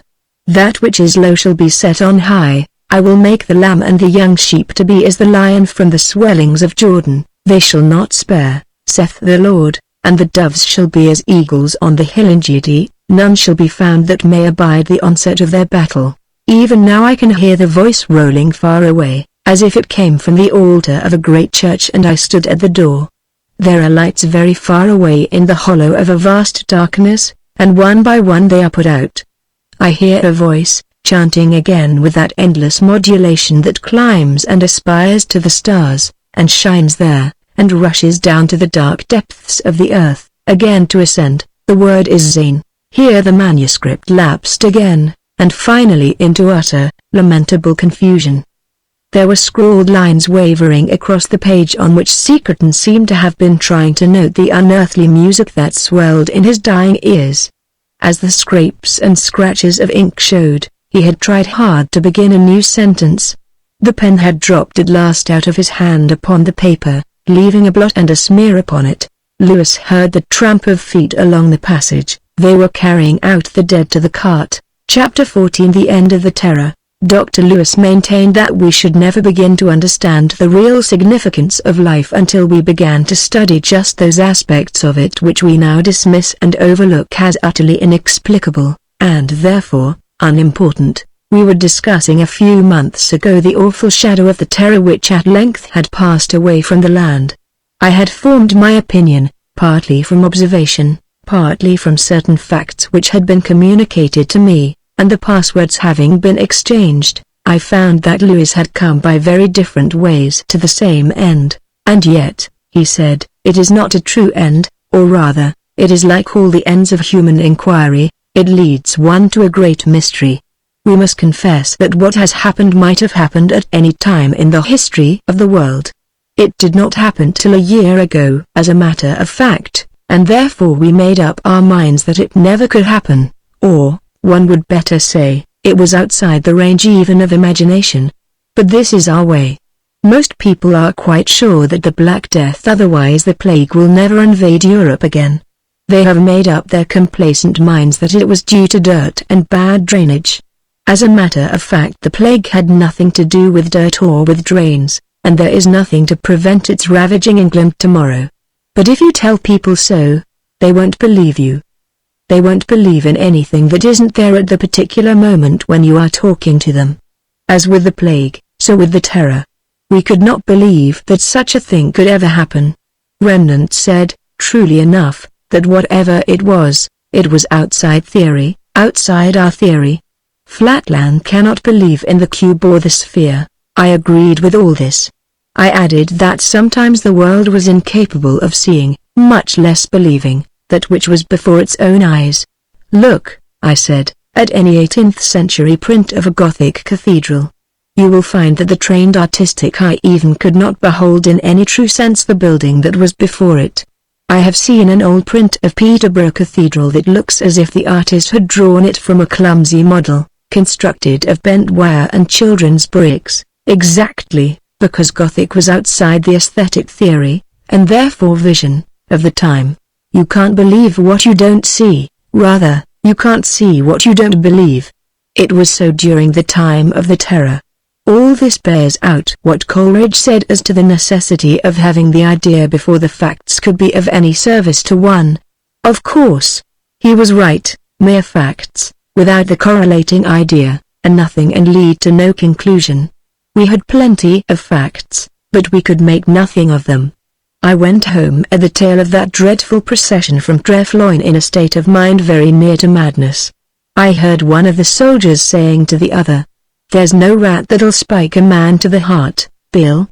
I don't know why, but I felt that if I heard any more of such talk as that I should go crazy. It seemed to me that the anchors of reason were parting. I left the party and took the short cut across the fields into Porth. I looked up Davis in the High Street and arranged with him that he should take on any cases I might have that evening, and then I went home and gave my man his instructions to send people on. And then I shut myself up to think it all out if I could. You must not suppose that my experiences of that afternoon had afforded me the slightest illumination. Indeed, if it had not been that I had seen poor old Griffith's body lying pierced in his own farmyard, I think I should have been inclined to accept one of Secretan's hints, and to believe that the whole family had fallen a victim to a collective delusion or hallucination, and had shut themselves up and died of thirst through sheer madness. I think there have been such cases. It's the insanity of inhibition, the belief that you can't do something which you are really perfectly capable of doing. But, I had seen the body of the murdered man and the wound that had killed him. Did the manuscript left by Secretan give me no hint? Well, it seemed to me to make confusion worse confounded. You have seen it, you know that in certain places it is evidently mere delirium, the wanderings of a dying mind. How was I to separate the facts from the phantasms lacking the key to the whole enigma? Delirium is often a sort of cloud castle, a sort of magnified and distorted shadow of actualities, but it is a very difficult thing, almost an impossible thing, to reconstruct the real house from the distortion of it, thrown on the clouds of the patient's brain. You see, Secretan in writing that extraordinary document almost insisted on the fact that he was not in his proper sense, that for days he had been part asleep, part awake, part delirious. How was one to judge his statement, to separate delirium from fact? In one thing he stood confirmed. You remember he speaks of calling for help up the old chimney of Dreffloin, that did seem to fit in with the tales of a hollow, moaning cry that had been heard upon the Alt, so far one could take him as a recorder of actual experiences. And I looked in the old cellars of the farm and found a frantic sort of rabbit hole dug by one of the pillars. Again he was confirmed. But what was one to make of that story of the chanting voice, and the letters of the Hebrew alphabet, and the chapter out of some unknown minor prophet? When one has the key it is easy enough to sort out the facts, or the hints of facts from the delusions, but I hadn't the key on that September evening. I was forgetting the tree with lights and fires in it, that, I think, impressed me more than anything with the feeling that Secretan's story was, in the main, a true story. I had seen a like appearance down there in my own garden, but what was it? Now, I was saying that, paradoxically, it is only by the inexplicable things that life can be explained. We are apartment to say, a very odd coincidence and pass the matter by, as if there were no more to be said, or as if that were the end of it. Well, I believe that the only real path lies through the blind alleys. How do you mean? Well, this is an instance of what I mean. I told you about Merritt, my brother-in-law, and the capsizing of that boat, the Marianne. He had seen, he said, signal lights flashing from one of the farms on the coast, and he was quite certain that the two things were intimately connected as cause and effect. I thought it all nonsense, and I was wondering how I was going to shut him up when a big moth flew into the room through that window, fluttered about, and succeeded in burning itself alive in the lamp. That gave me my cue. I asked Merritt if he knew why moths made for lamps or something of the kind. I thought it would be a hint to him that I was sick of his flashlights and his half-baked theories. So it was he looked sulky and held his tongue. But a few minutes later I was called out by a man who had found his little boy dead in a field near his cottage about an hour before. The child was so still, they said, that a great moth had settled on his forehead and only fluttered away when they lifted up the body. It was absolutely illogical, but it was this odd coincidence of the moth in my lamp and the moth on the dead boy's forehead that first set me on the track. I can't say that it guided me in any real sense. It was more like a great flare of red paint on a wall. It rang up my attention, if I may say so. It was a sort of shock like a bang on the big drum. No doubt Merritt was talking great nonsense that evening so far as his particular instance went. The flashes of light from the farm had nothing to do with the wreck of the boat. But his general principle was sound. When you hear a gun go off and see a man fall, it is idle to talk of a mere coincidence. I think a very interesting book might be written on this question. I would call it A Grammar of Coincidence. But as you will remember, from having read my notes on the matter, I was called in about 10 days later to see a man named Craddock, who had been found in a field near his farm quite dead. This also was at night.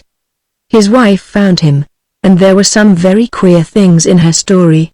She said that the hedge of the field looked as if it were changed. She began to be afraid that she had lost her way and got into the wrong field. Then she said the hedge was lighted up as if there were a lot of glowworms in it, and when she peered over the stile there seemed to be some kind of glimmering upon the ground, and then the glimmering melted away, and she found her husband's body near where this light had been. Now this man Craddock had been suffocated just as the little boy Roberts had been suffocated, and as that man in the Midlands who took a short cut one night had been suffocated. Then I remembered that poor Johnny Roberts had called out about something shiny over the stile just before he played truant. Then, on my part, I had to contribute the very remarkable sight I witnessed here, as I looked down over the garden. The appearance as of a spreading tree where I knew there was no such tree, and then the shining and burning of lights and moving colors. Like the poor child and Mrs. Craddock, I had seen something shiny, just as some man in Stratfordshire had seen a dark cloud with points of fire in it floating over the trees. And Mrs. Craddock thought that the shape of the trees in the hedge had changed. My mind almost uttered the word that was wanted, but you see the difficulties. This set of circumstances could not, so far as I could see, have any relation with the other circumstances of the terror. How could I connect all this with the bombs and the machine guns of the Midlands, with the armed men who kept watch about the munition shops by day and night? Then there was the long list of people here who had fallen over the cliffs or into the quarry. There were the cases of the men stifled in the slime of the marshes. There was the affair of the family murdered in front of their cottage on the highway. There was the capsized Marianne. I could not see any thread that could bring all these incidents together. They seemed to me to be hopelessly disconnected. I could not make out any relation between the agency that beat out the brains of the Williamses and the agency that overturned the boat. I don't know, but I think it's very likely if nothing more had happened that I should have put the whole thing down as an unaccountable series of crimes and accidents which chanced to occur in Marianne in the summer of 1915. Well, of course, that would have been an impossible standpoint in view of certain incidents in Merritt's story. Still, If one is confronted by the insoluble, one lets it go at last. If the mystery is inexplicable, one pretends that there isn't any mystery. That is the justification for what is called free thinking. Then came that extraordinary business of Drefloyne. I couldn't put that on one side. I couldn't pretend that nothing strange or out of the way had happened. There was no getting over it or getting round it. I had seen with my eyes that there was a mystery, and a most horrible mystery. I have forgotten my logic, but one might say that Drefloyne demonstrated the existence of a mystery in the figure of death. I took it all home, as I have told you, and sat down for the evening before it. It appalled me, not only by its horror, but here again by the discrepancy between its terms. Old Griffith, so far as I could judge, had been killed by the thrust of a pike or perhaps of a sharpened stake. How could one relate this to the burning tree that had floated over the ridge of the barn? It was as if I said to you, here is a man drowned, and here is a man burned alive, show that each death was caused by the same agency. And the moment that I left this particular case of Drefloyne, and tried to get some light on it from other instances of the terror, I would think of the man in the Midlands who heard the feet of 1,000 men rustling in the wood, and their voices as if dead men sat up in their bones and talked. And then I would say to myself, and how about that boat overturned in a calm sea? There seemed no end to it, no hope of any solution. It was, I believe, a sudden leap of the mind that liberated me from the tangle. It was quite beyond logic. I went back to that evening when Merritt was boring me with his flashlights, to the moth in the candle, and to the moth on the forehead of poor Johnny Roberts. There was no sense in it, but I suddenly determined that the child and Joseph Craddock the farmer, and that unnamed Stratfordshire man, all found at night, all asphyxiated, had been choked by vast swarms of moths. I don't pretend even now that this is demonstrated, but I'm sure it's true. Now suppose you encounter a swarm of these creatures in the dark. Suppose the smaller ones fly up your nostrils. You will gasp for breath and open your mouth. Then, suppose some hundreds of them fly into your mouth, into your gullet, into your windpipe. What will happen to you? You will be dead in a very short time, choked, asphyxiated, but the moths would be dead too. They would be found in the bodies, the moths. Do you know that it is extremely difficult to kill a moth with cyanide of potassium? Take a frog, kill it, open its stomach. You will find its dinner of moths and small beetles, and the dinner will shake itself and walk off cheerily to resume an entirely active existence. No, that is no difficulty. Well, now I came to this. I was shutting out all the other cases. I was confining myself to those that came under the one formula. I got to the assumption or conclusion, whichever you like, that certain people had been asphyxiated by the action of moths. I had accounted for that extraordinary appearance of burning or colored lights that I had witnessed myself, when I saw the growth of that strange tree in my garden.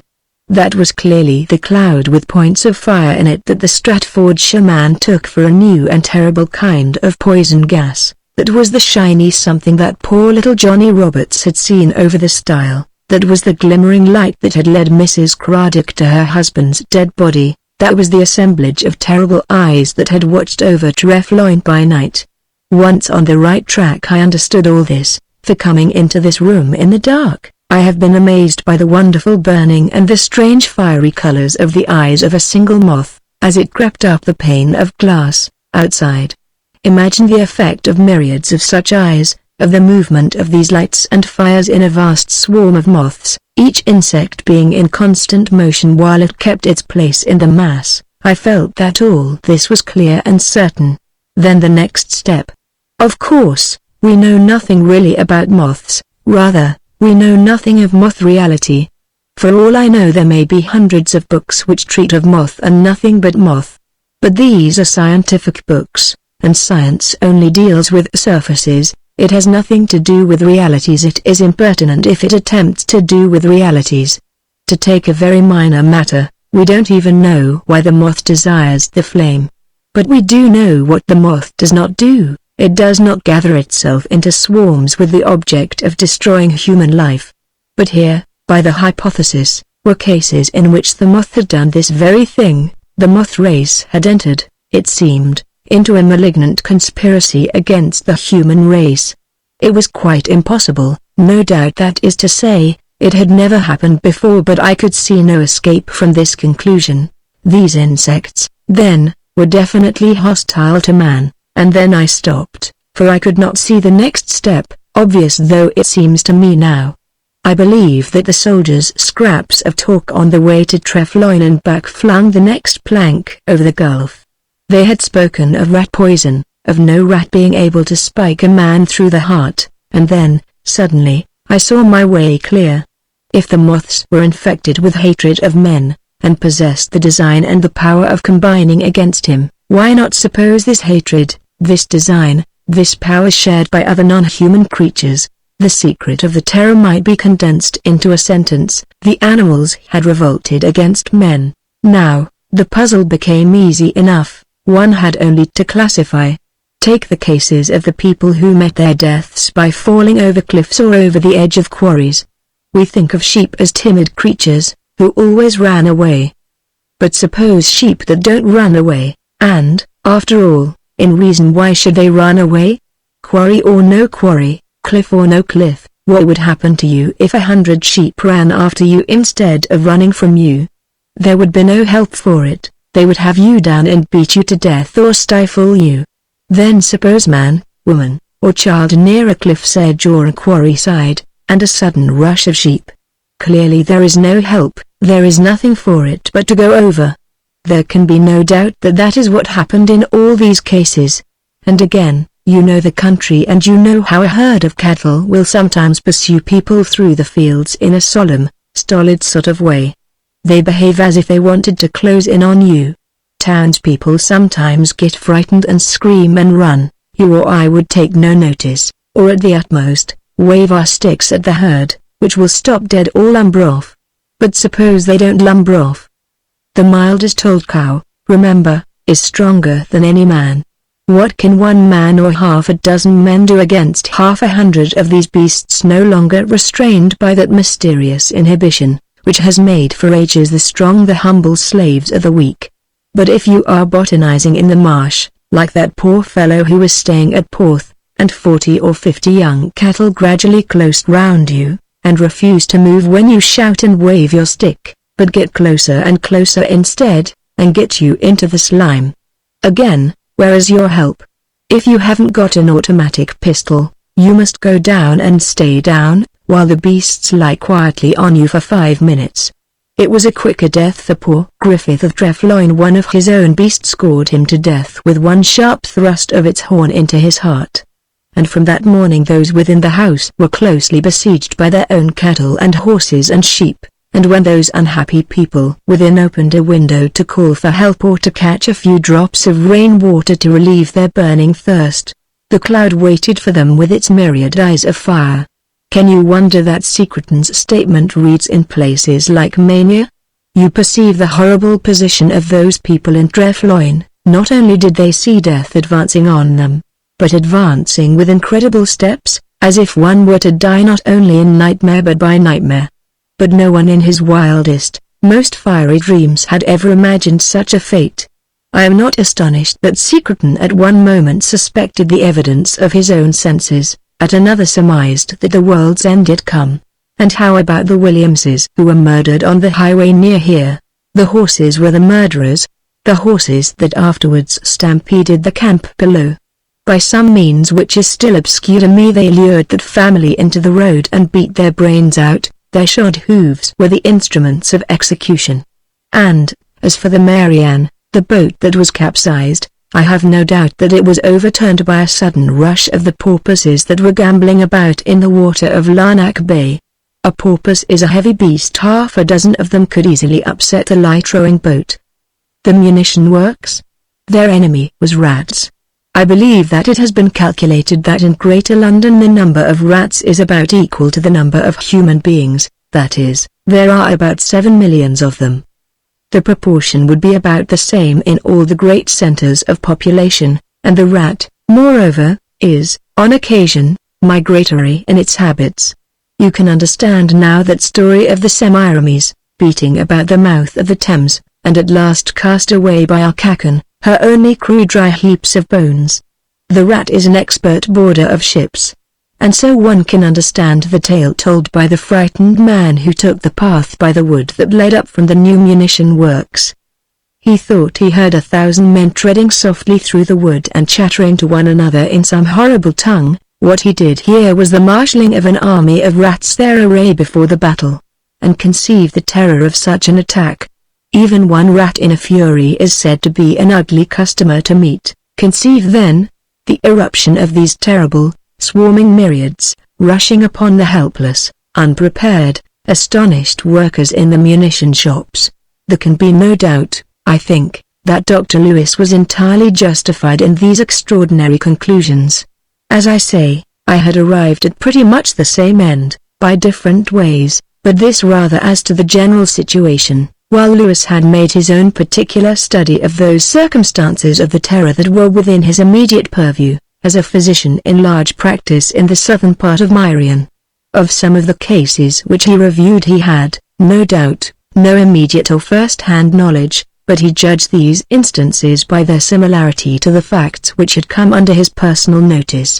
He spoke of the affairs of the quarry at Llanfihangel, on the aralogy of the people who were found dead at the bottom of the cliffs near Porth, and he was no doubt justified in doing so. He told me that, thinking the whole matter over, he was hardly more astonished by the terror in itself than by the strange way in which he had arrived at his conclusions. You know, he said, those certain evidences of animal malevolence which we knew of, the bees that stung the child to death, the trusted sheepdogs turning savage, and so forth. Well, I got no light whatever from all this. It suggested nothing to me simply because I had not got that idea which Coleridge rightly holds necessary in all inquiry. Facts qua facts, as we said, mean nothing and come to nothing. You do not believe, therefore you cannot see, and then, when the truth at last appeared, it was through the whimsical coincidence, as we call such signs, of the moth in my lamp and the moth on the dead child's forehead. This, I think, is very extraordinary. And there seems to have been one beast that remained faithful, the dog at Drefloyne. That is strange, that remains a mystery. It would not be wise, even now, to describe too closely the terrible scenes that were to be seen in the munition areas of the North and the Midlands during the black months of the Terror. Out of the factories issued at black midnight the shrouded dead in their coffins, and their very kinsfolk did not know how they had come by their deaths. All the towns were full of houses of mourning, were full of dark and terrible rumors, incredible, as the incredible reality. There were things done and suffered that perhaps never will be brought to light. Memories and secret traditions of these things will be whispered in families, delivered from father to son, growing wilder with the passage of the years, but never growing wilder than the truth. It is enough to say that the cause of the Allies was for a while in deadly peril. The men at the front called in their extremity for guns and shells. No one told them what was happening in the places where these munitions were made. At first the position was nothing less than desperate. Men in high places were almost ready to cry mercy to the enemy. But, after the first panic, measures were taken such as those described by Merritt in his account of the matter. The workers were armed with special weapons, guards were mounted, machine guns were placed in position, bombs and liquid flame were ready against the obscene hordes of the enemy, and the burning clouds found a fire fiercer than their own. Many deaths occurred amongst the airmen, but they, too, were given special guns, arms that scattered shot broadcast, and so drove away the dark flights that threatened the aeroplanes. And, then, in the winter of 1915-16, the terror ended suddenly as it had begun. Once more a sheep was a frightened beast that ran instinctively from a little child. The cattle were again solemn, stupid creatures, void of harm. The spirit and the convention of malignant design passed out of the hearts of all the animals. The chains that they had cast off for a while were thrown again about them, and, finally, there comes the inevitable why. Why did the beasts who had been humbly and patiently subject to man, or affrighted by his presence, suddenly know their strength and learn how to league together, and declare bitter war against their ancient master? It is a most difficult and obscure question. I give what explanation I have to give with very great diffidence, and an eminent disposition to be corrected, if a clearer light can be found. Some friends of mine, for whose judgment I have very great respect, are inclined to think that there was a certain contagion of hate. They hold that the fury of the whole world at war, the great passion of death that seems driving all humanity to destruction, infected at last these lower creatures, and in place of their native instinct of submission gave them rage and wrath and ravening. This may be the explanation.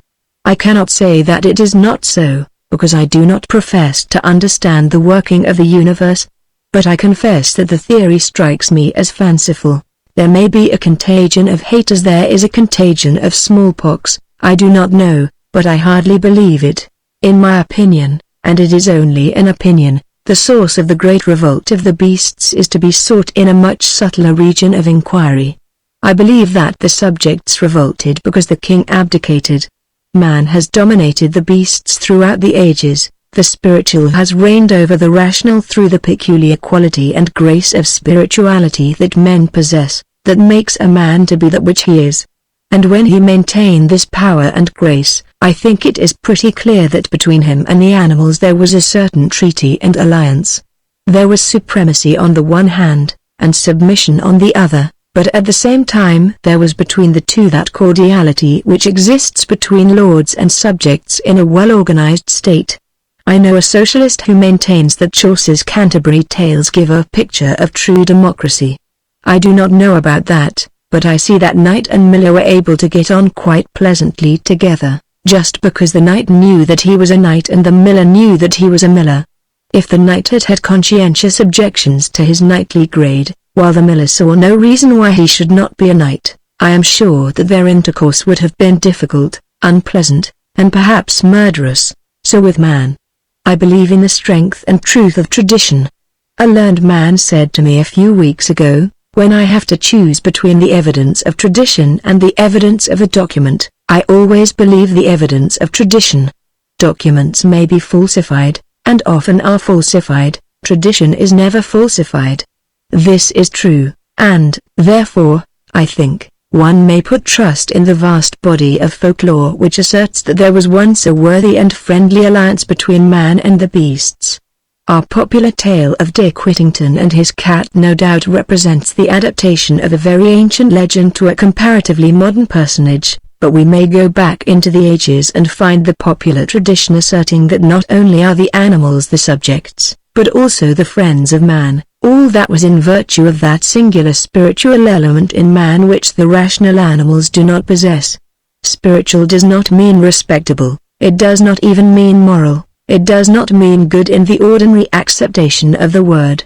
It signifies the royal prerogative of man, differentiating him from the beasts. For long ages he has been putting off this royal robe, he has been wiping the balm of consecration from his own breast. He has declared, again and again, that he is not spiritual, but rational, that is, the equal of the beasts over whom he was once sovereign. He has vowed that he is not Orpheus but Caliban, but the beasts also have within them something which corresponds to the spiritual quality in men. We are content to call it instinct. They perceived that the throne was vacant, not even friendship was possible between them and the self-deposed monarch. If he were not king he was a sham, an impostor, a thing to be destroyed. Hence, I think, the terror. They have risen once, they may rise again.